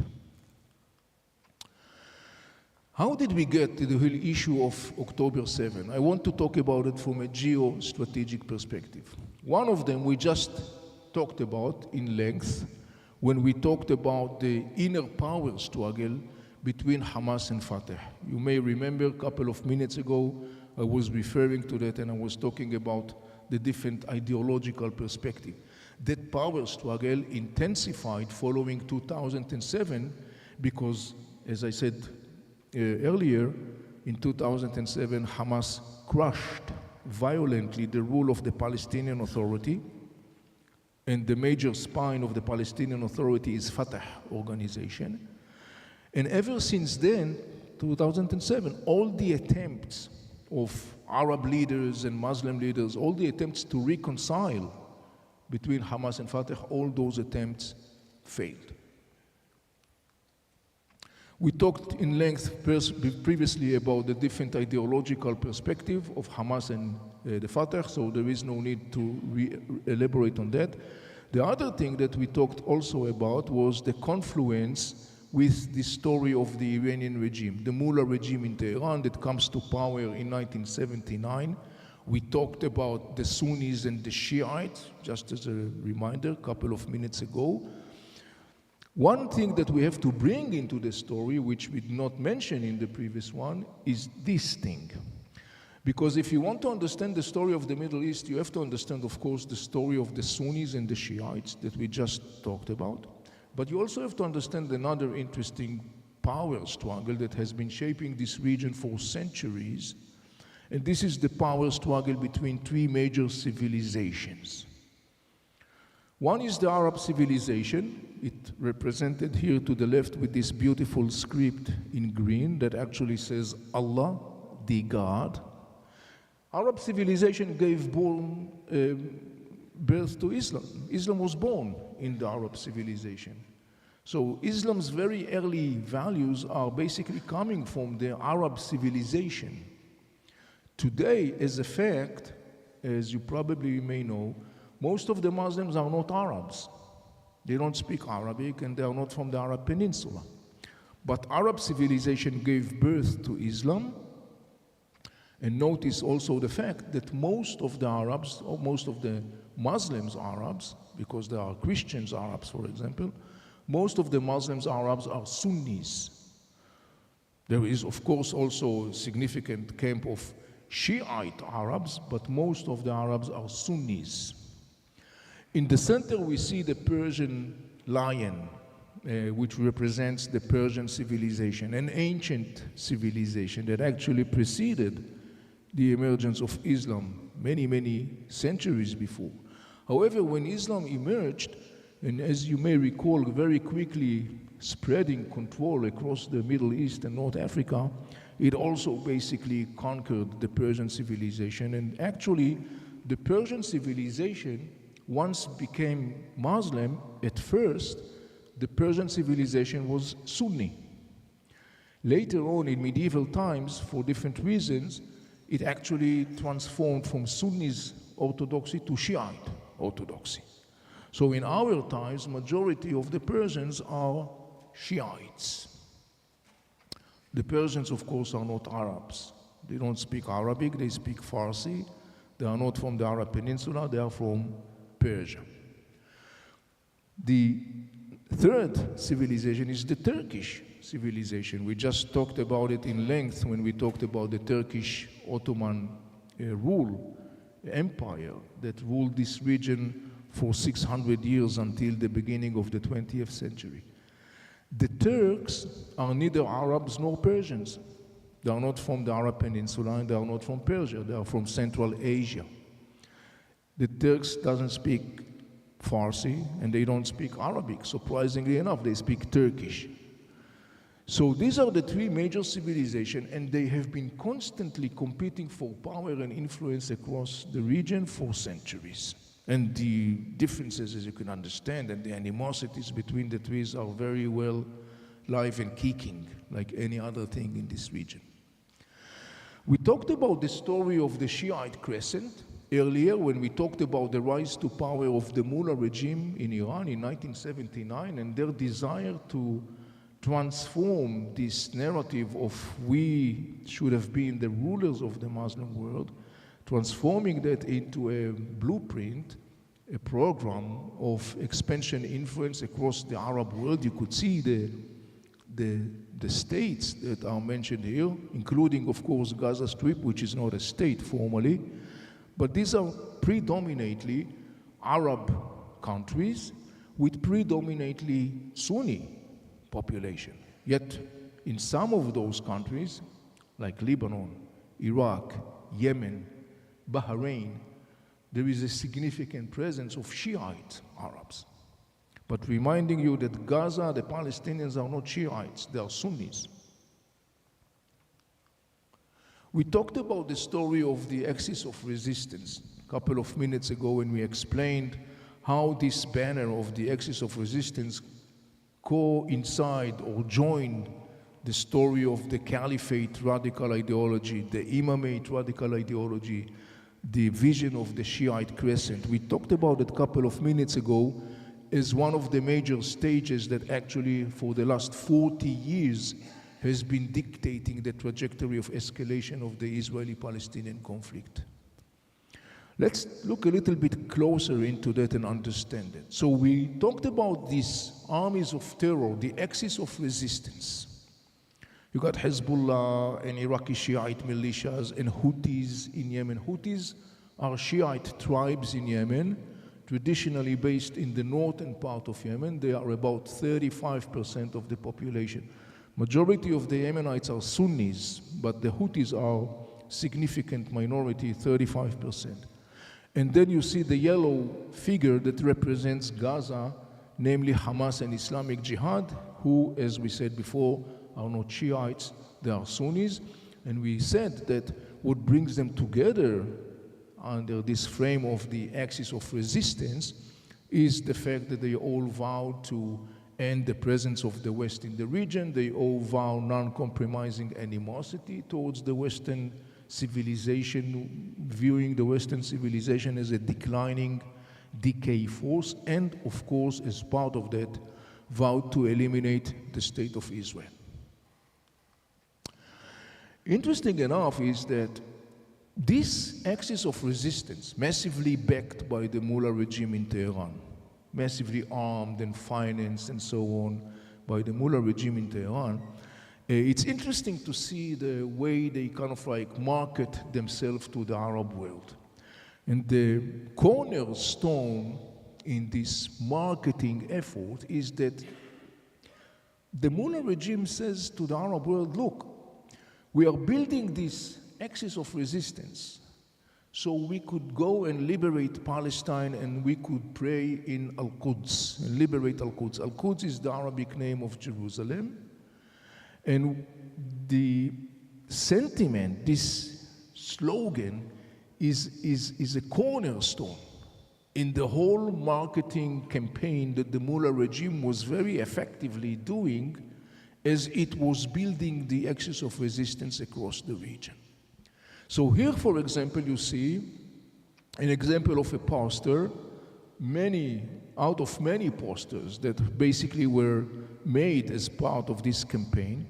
And you could see that it says in Arabic, it says Qademun ya Quds, which means we are on our way to pray in Jerusalem to liberate Palestine. And you see the different figures and the different flags. You may be able to see in the center a very famous symbol, which is there. You probably are familiar with that. This is the Dome of the Rock, located in what is known as the Temple Mount compound in Jerusalem, in the old city of Jerusalem. Maybe some of you even had the chance to visit this location. Later on, I'm sure that Hussein could tell you some interesting thing about what is the real significance of this location for the Shiites, and you will be surprised to hear about it. But just the same, you see the flags. So you have the flag of Iran, you have the flag of Hezbollah, the yellow one, you have the flag of Iraq, Syria, Yemen, Palestinian flag, Lebanese flag. Hussein was just talking about sharing with you a little bit of his knowledge about the issue of Lebanon. It's interesting how they are trying to bring Lebanon as a whole into the story of the resistance, which is far from the real situation in Lebanon. Just the same, you could see that this has been a major marketing campaign of the Mullah regime, basically to give the kosher certificate, to create this axis of resistance deep in the Arab states, in Lebanon, in Iraq, in Syria, in Yemen, and so forth. For a long period of time, and I think yesterday when we talked about it, I think it was you, Havi, that you said about how in the last 20 years, Nasrallah went from a place where he was a big figure in the Arab world to the place where he's now being loathed in the Arab world, and there was a diminishing in his popularity. That happens because in course of time, Arab states started to realize that something fishy is going on with this axis of resistance. All of a sudden, they started to realize that the axis of resistance is actually that. A Trojan horse. They have a good reason to come to that conclusion because it's exactly what it is. This is a Trojan horse. So here you see an example, one of many, of cartoons in the Arab world. You see the horse. You see the rider of the horse. It says Iran. You see the arrow that points and it says Al-Quds. Remember that? We are going to liberate Al-Quds. This is the horse that we are riding on to liberate Al-Quds. But this is a horse that is not going anywhere. All it does is to crush Syria, Yemen, Lebanon, Iraq. This is the Trojan horse, and in fact, the Arab world was very accurate with this observation for the very simple reason, and that is that the Iranian regime says to the Arab world, in your face, they say, we control today Lebanon, we control Syria, we control Iraq, we control Yemen, and to a large extent, they do have a lot of influence. So the Arab world started to realize more and more that the story of the resistance is actually a Trojan horse. As part of this whole thing of the axis of resistance, a significant component is what is known as the Ring of Fire. This is the Iranian master plan to eliminate the state of Israel using those militias. The Ring of Fire actually speaks about a blueprint where, when the day comes, all those militias are joining together as one and simultaneously attacking the state of Israel from all directions. There is some interesting element of this blueprint that is called the Ring of Fire. One interesting element is the fact that this is kind of like a long-term, very well-calculated plan. It's not something that happens overnight. It has stages.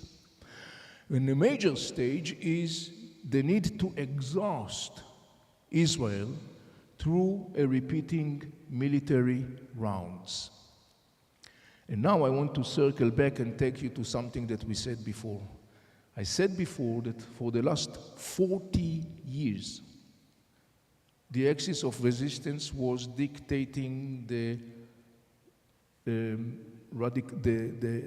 increasing violence and bloodshed of the Israeli-Palestinian conflict.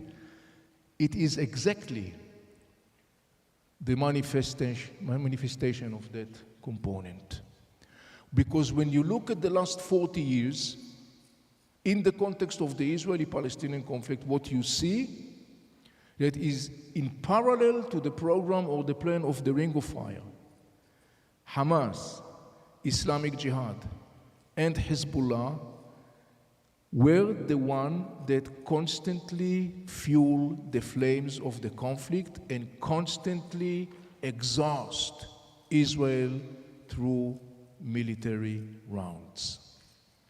It's not by chance, it's not a coincidence.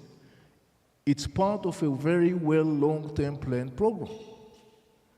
All the violence that we have witnessed for the last 40 years, the violence that was launched from the West Bank, from Gaza Strip, from Lebanon, the repeating military round between Israel and Hamas and Islamic Jihad, the repeating military rounds with the Hezbollah, those things are part of this article exhausting the state of Israel through repeating military rounds. It's part of a very calculated master plan.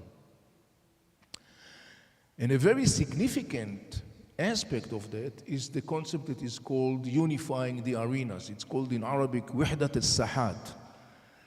The concept of unifying of arenas is that once this process of exhausting Israel has exhausted itself or maximized itself, you will reach to the point where now is the right time to bring everyone together, all the militias, as one, to attack the state of Israel from all directions and to eliminate the state of Israel.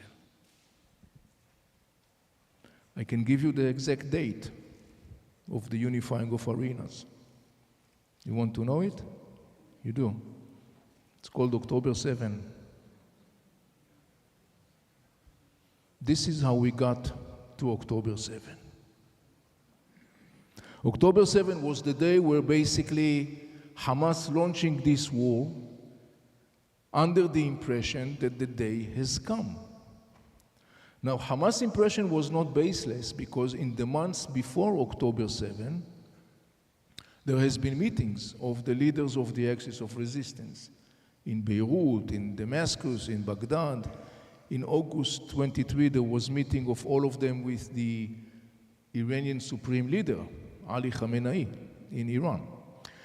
And what Hamas and Islamic Jihad heard in those meetings from their colleagues, their partners to the axis of resistance, was that they told them in Arabic, they said, "Ihna jahizun," which means we are willing, ready, and able. Hamas launched October 7 attack under the impression that the day of unifying of arenas has finally come. After 4 decades of exhausting Israel, the day has finally gone. But something went wrong. The big brother of Hamas, the big mentor of Hamas, and the most significant proxy of the Iranians, the cornerstone of the axis of resistance, which is the Hezbollah Lebanese organization, did not fully join in on October 7. So Hamas launched the war, but when he looked around, his colleagues were not fully there. One of the interesting things to following that was that in the Arab world, very quickly in the Arab world, they realized exactly what happened in October 7.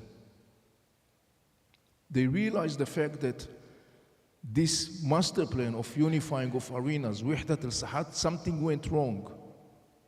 And what went wrong was that the other members of the Axis of Resistance did not join in.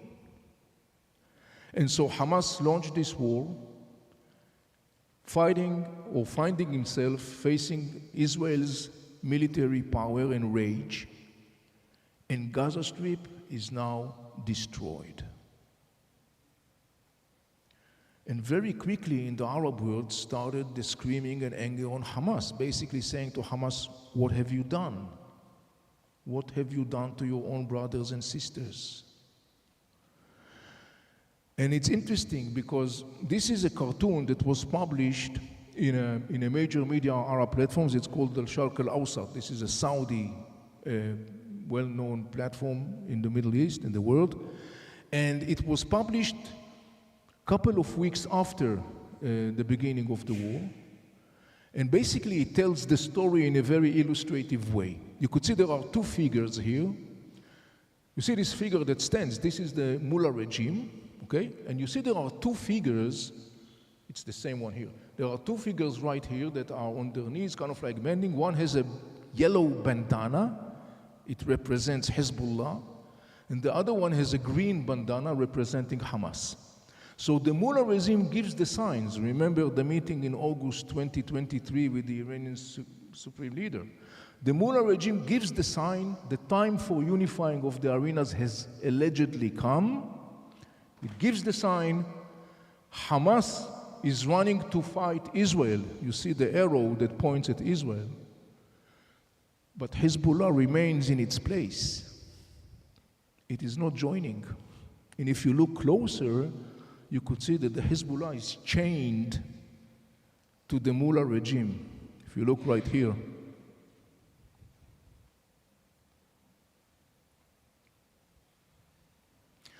The message here from the Arab world to Hamas was, you were foolish enough to think that your priorities are the same one of the Mullah's regime. They are not.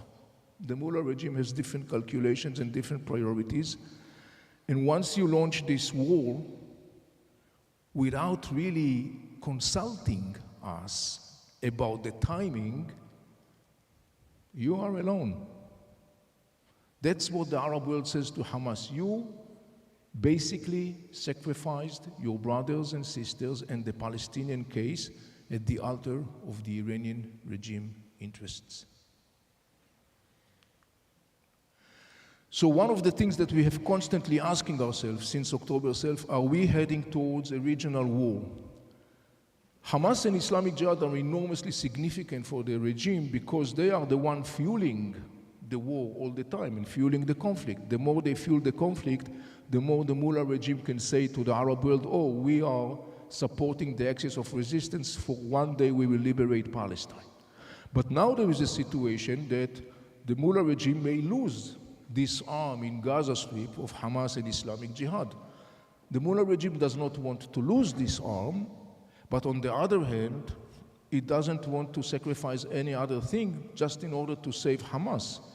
In other words, the Mullah regime is facing dilemma. What exactly should I do in order to try and to save Hamas rule? Should I send into war my big proxy, Hezbollah? The answer is no. I don't want to jeopardize Hezbollah.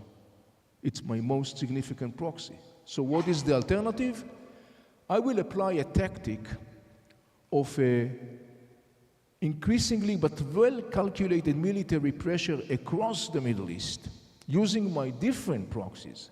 Hezbollah, Iraqi Shiite militias, Houthis in Yemen, and they will attack Israel and also the United States bases in the region, and also maritime in the Red Sea.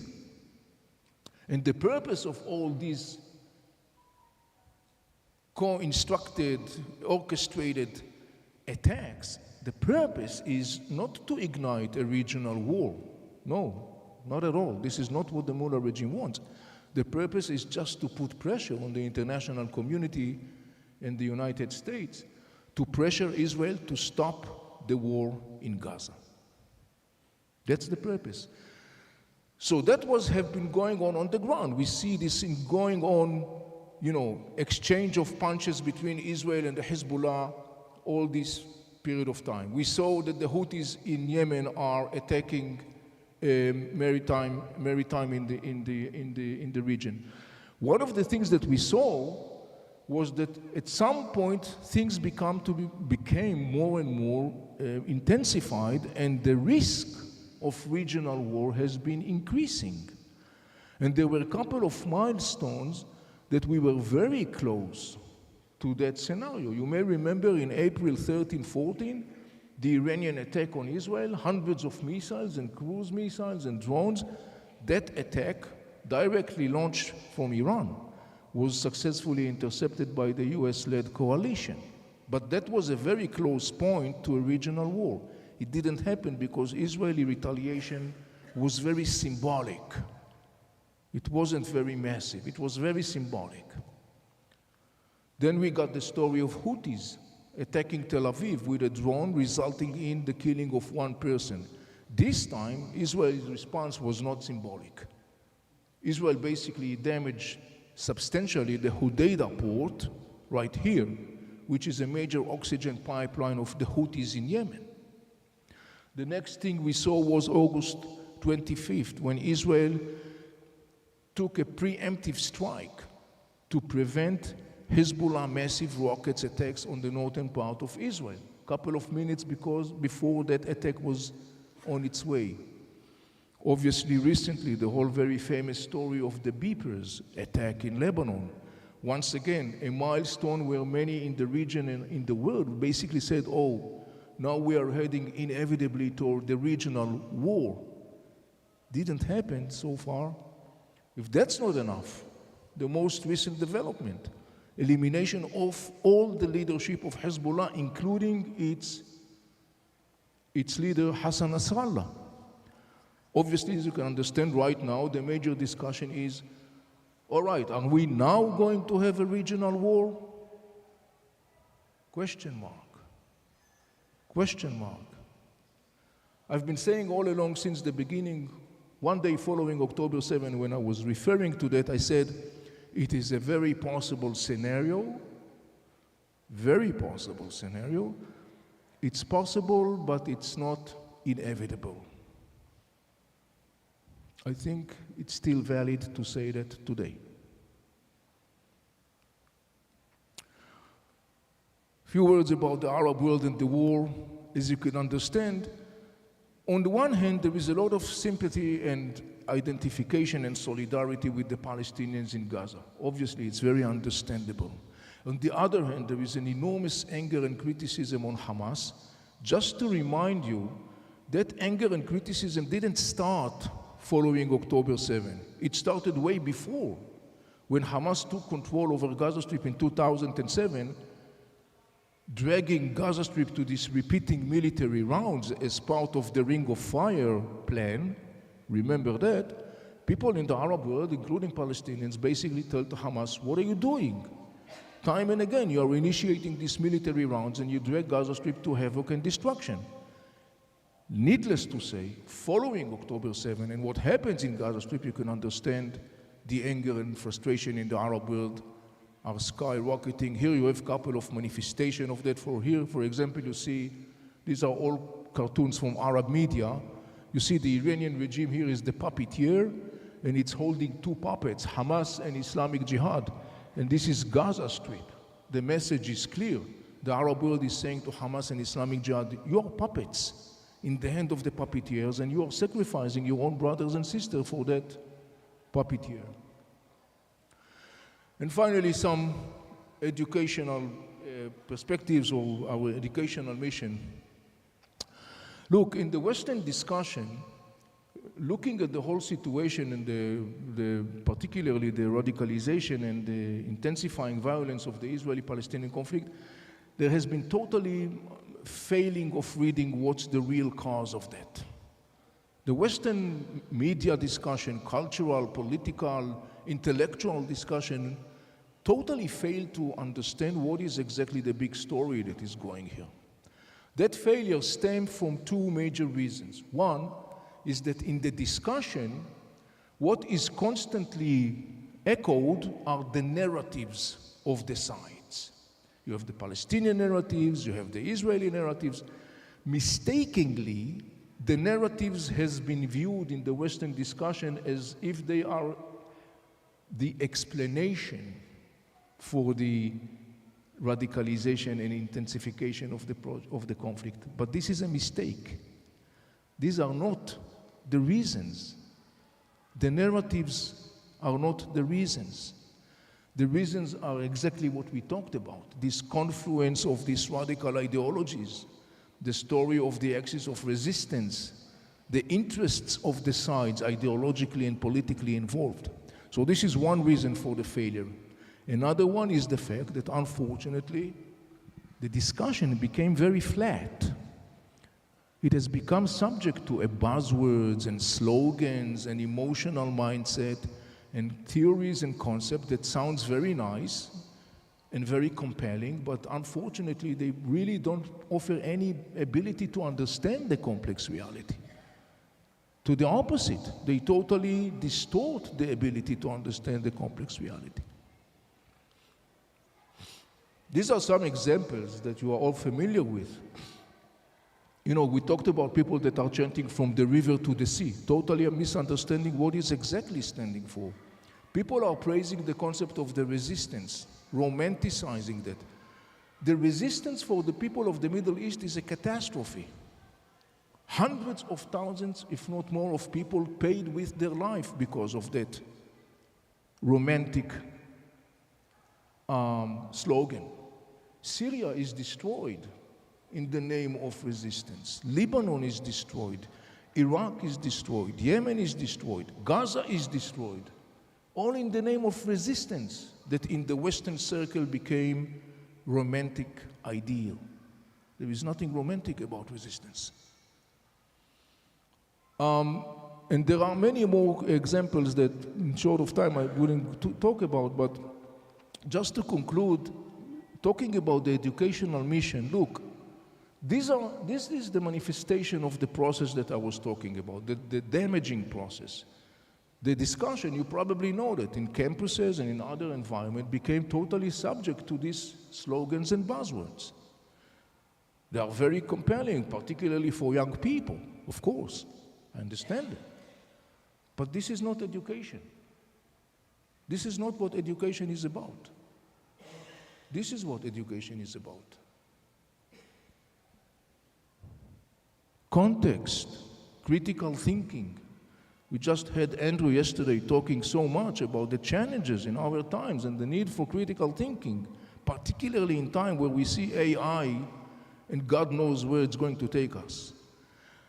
Nuanced understanding, hard work of facts finding, analyzing, comparing, questioning, all those things that in the end of the day are essential for real education. And there is something more important. Those things are the building blocks of a functioning society.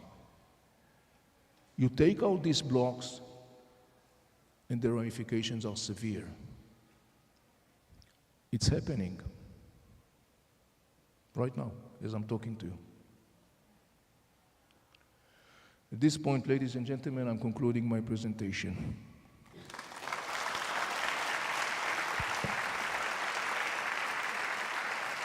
That was just wonderful. Two quick questions for you. Actually, I have an easy one and a hard one. I'll give you the easy one first. In your opinion, how involved was Egypt in the building and using of tunnels between Egypt and Gaza? The story of Egypt and the tunnels in Gaza is a very convoluted story. Let me put it this way. The Egyptians knew very well about the tunnels. As a fact, at some point when the Egyptians started to realize that those tunnels are becoming a double-edged sword, they took off the gloves and they really destroyed most of the tunnels. I saw reports, I think they are accurate, that at the peak there used to be around 1,200 tunnels. I saw visualizing documents from Gaza Strip because those tunnels went beneath what is known as the Philadelphia corridor that became very recently famous, under the Gaza-Egypt border. And I saw visualized documentation coming from the city of Rafah, which is in the southern part of Gaza. Part of this city is actually in Egypt. The other one is in Gaza. And I literally saw buildings sinking because the tunnels were running beneath those buildings. Now, the issue with the tunnels is as follows. These tunnels are basically a major income source, not only for Hamas, but they are a major income source for Bedouin tribes in Sinai. So you got a confluence of interests, conjunction of Hamas and Bedouin tribes in Sinai, and this has become a huge industry. We are looking at an industry that the revenue in a year is hundreds of millions of dollars, if not more. Weapons, commodities, people, just name it. The Egyptian that has been dealing and are dealing with a constant instability in Sinai because there is constant activity of Al-Qaeda and ISIS-affiliated terror groups in Sinai, which are basically using parts of those Bedouin tribes, particularly in the north and the northwest south of Sinai. The Egyptians basically, it was convenient for them to turn a blind eye to these Bedouin tribes, control over the smuggling in return for intelligence and in return for calming down the activities of ISIS and Al-Qaeda affiliated factors. So there was a conjunction of interest here between the Egyptian government and the Bedouin tribes. The last thing the Egyptian wants to do is to face now the Bedouin tribes, who, by the way, are massively armed, as you could understand, because there is no lack of weapons in this region, an enormous amount of weapons. So for them, the right thing to do was actually to turn a blind eye. This is one thing. There is another reason why the Egyptians had this convoluted, double-face policy. Ironically speaking, the Israeli-Hamas repeating military rounds in a way serves the Egyptian. Why? Because each and every time, Egypt was viewed as the responsible adult. Brokering the ceasefires in the end of the day went through Egypt. So for the Egyptian, it was in a way kind of like another benefit getting out of that. So they did play here a very convoluted, complex game in the context of the story of the tunnels and the smuggling from the tunnels. Thank you. This one, a little interesting. With all of the meetings between all the actors of axis of the crescent, prior to October 7th, how did Israel's intelligence miss it? I don't know to say if Israeli intelligence missed that. But I do know to say that when we are trying to understand the failure of the Israeli intelligence in the context of October 7 attack, there are different reasons for that. There was recently a very interesting session of Israeli ex-intelligence people. And one of the things that was mentioned there very clearly was the issue of the concept, meaning the scenario of October 7 was known to the Israeli intelligence in details. The Israeli intelligence was exactly portraying the scenario of October 7. But in the work of intelligence, in the end of the day, you need, in the end of the day, not only to come with the intelligence, you need to come forward to the policymakers and decision makers and says, look, this is the intelligence, this is the ramifications of that, these are the possible scenarios, and these are the priorities that we think are the right one to look at. Because in the end of the day, it has to be translated into operational mindset. Where do you put your resources? Where do you invest your efforts? Where do you put energy? And so, when you look at the story of October 7, the Israeli intelligence failure was basically failing to say to the policymakers, the top of the scenario, the top of the priority is that scenario. To the opposite, the Israeli intelligence, in the end of the day, says to the policymakers, we don't think that this scenario is likely to take place because A, B, C, D, E. The opposite example is what we see in Lebanon these very days. What we see in Lebanon these very days, these whole strikes on Hezbollah, is the outcome of both an enormous intelligence gathering capacities together with scenario that says when we will come to the time of confronting Hezbollah, this is what we'll have to do. And this is exactly what is being done. So it's the opposite example of October 7. There are many other issues that mentioned in the context of the failure of October 7. I wouldn't go into that. But I would say that the issue of the dominance of this concept was the one that, to a large extent, beyond or underlined the failure of October 7. Thank you. This concludes the morning session. It's been fabulous. We still have a lot of questions we haven't gotten to. I really strongly encourage you all to eat some lunch, get some rest, but come back in the afternoon. Maya has a quick announcement.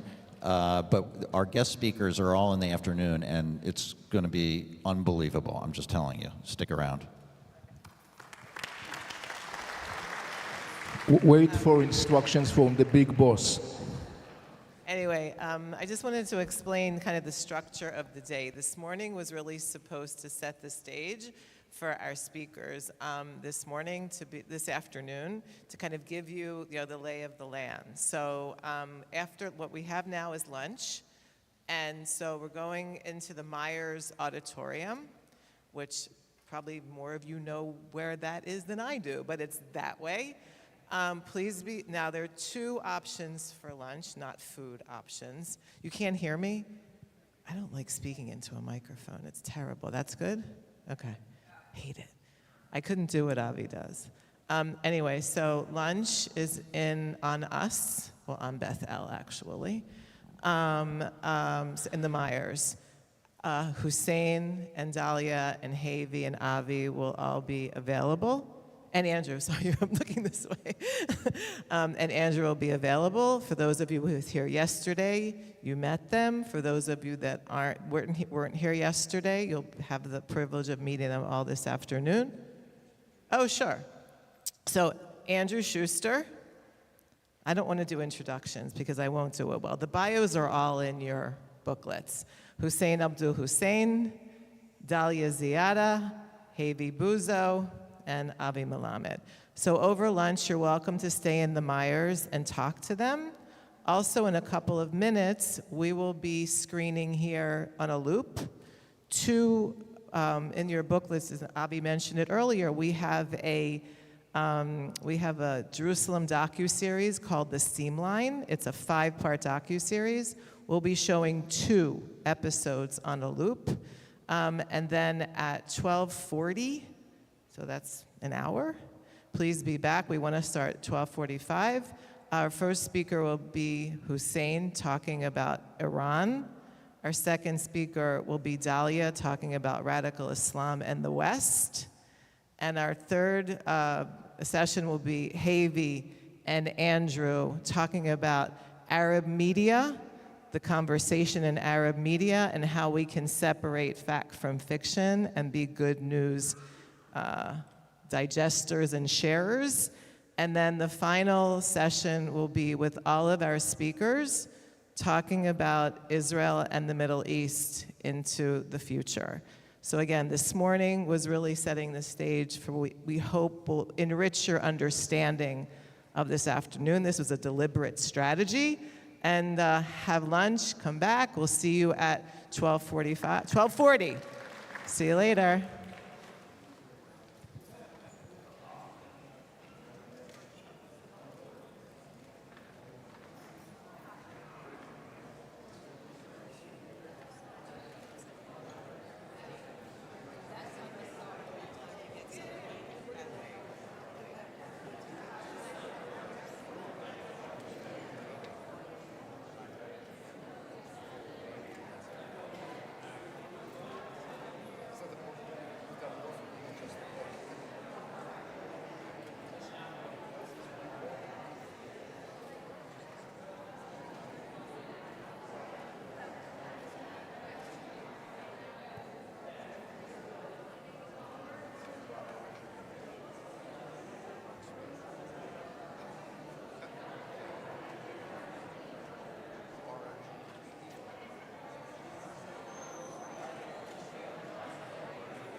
governor understands. I had a brief, not just a brief conversation I had with the phone people. This isn't just the racetrack. What makes this viable is what you're doing in the surrounding neighborhood.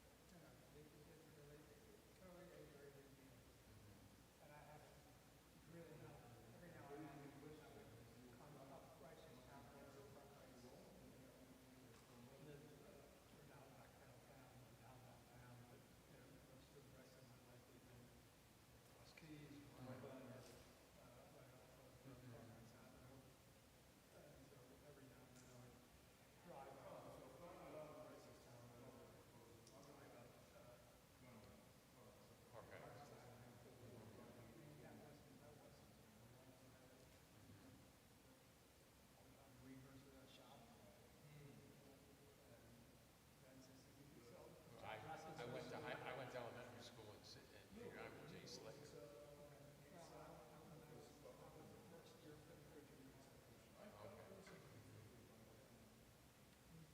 How would you, is Pimlico Junior High part of it? Is that attractive?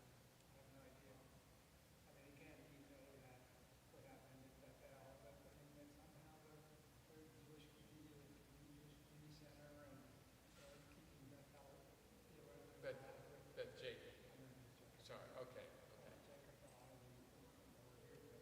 That's right.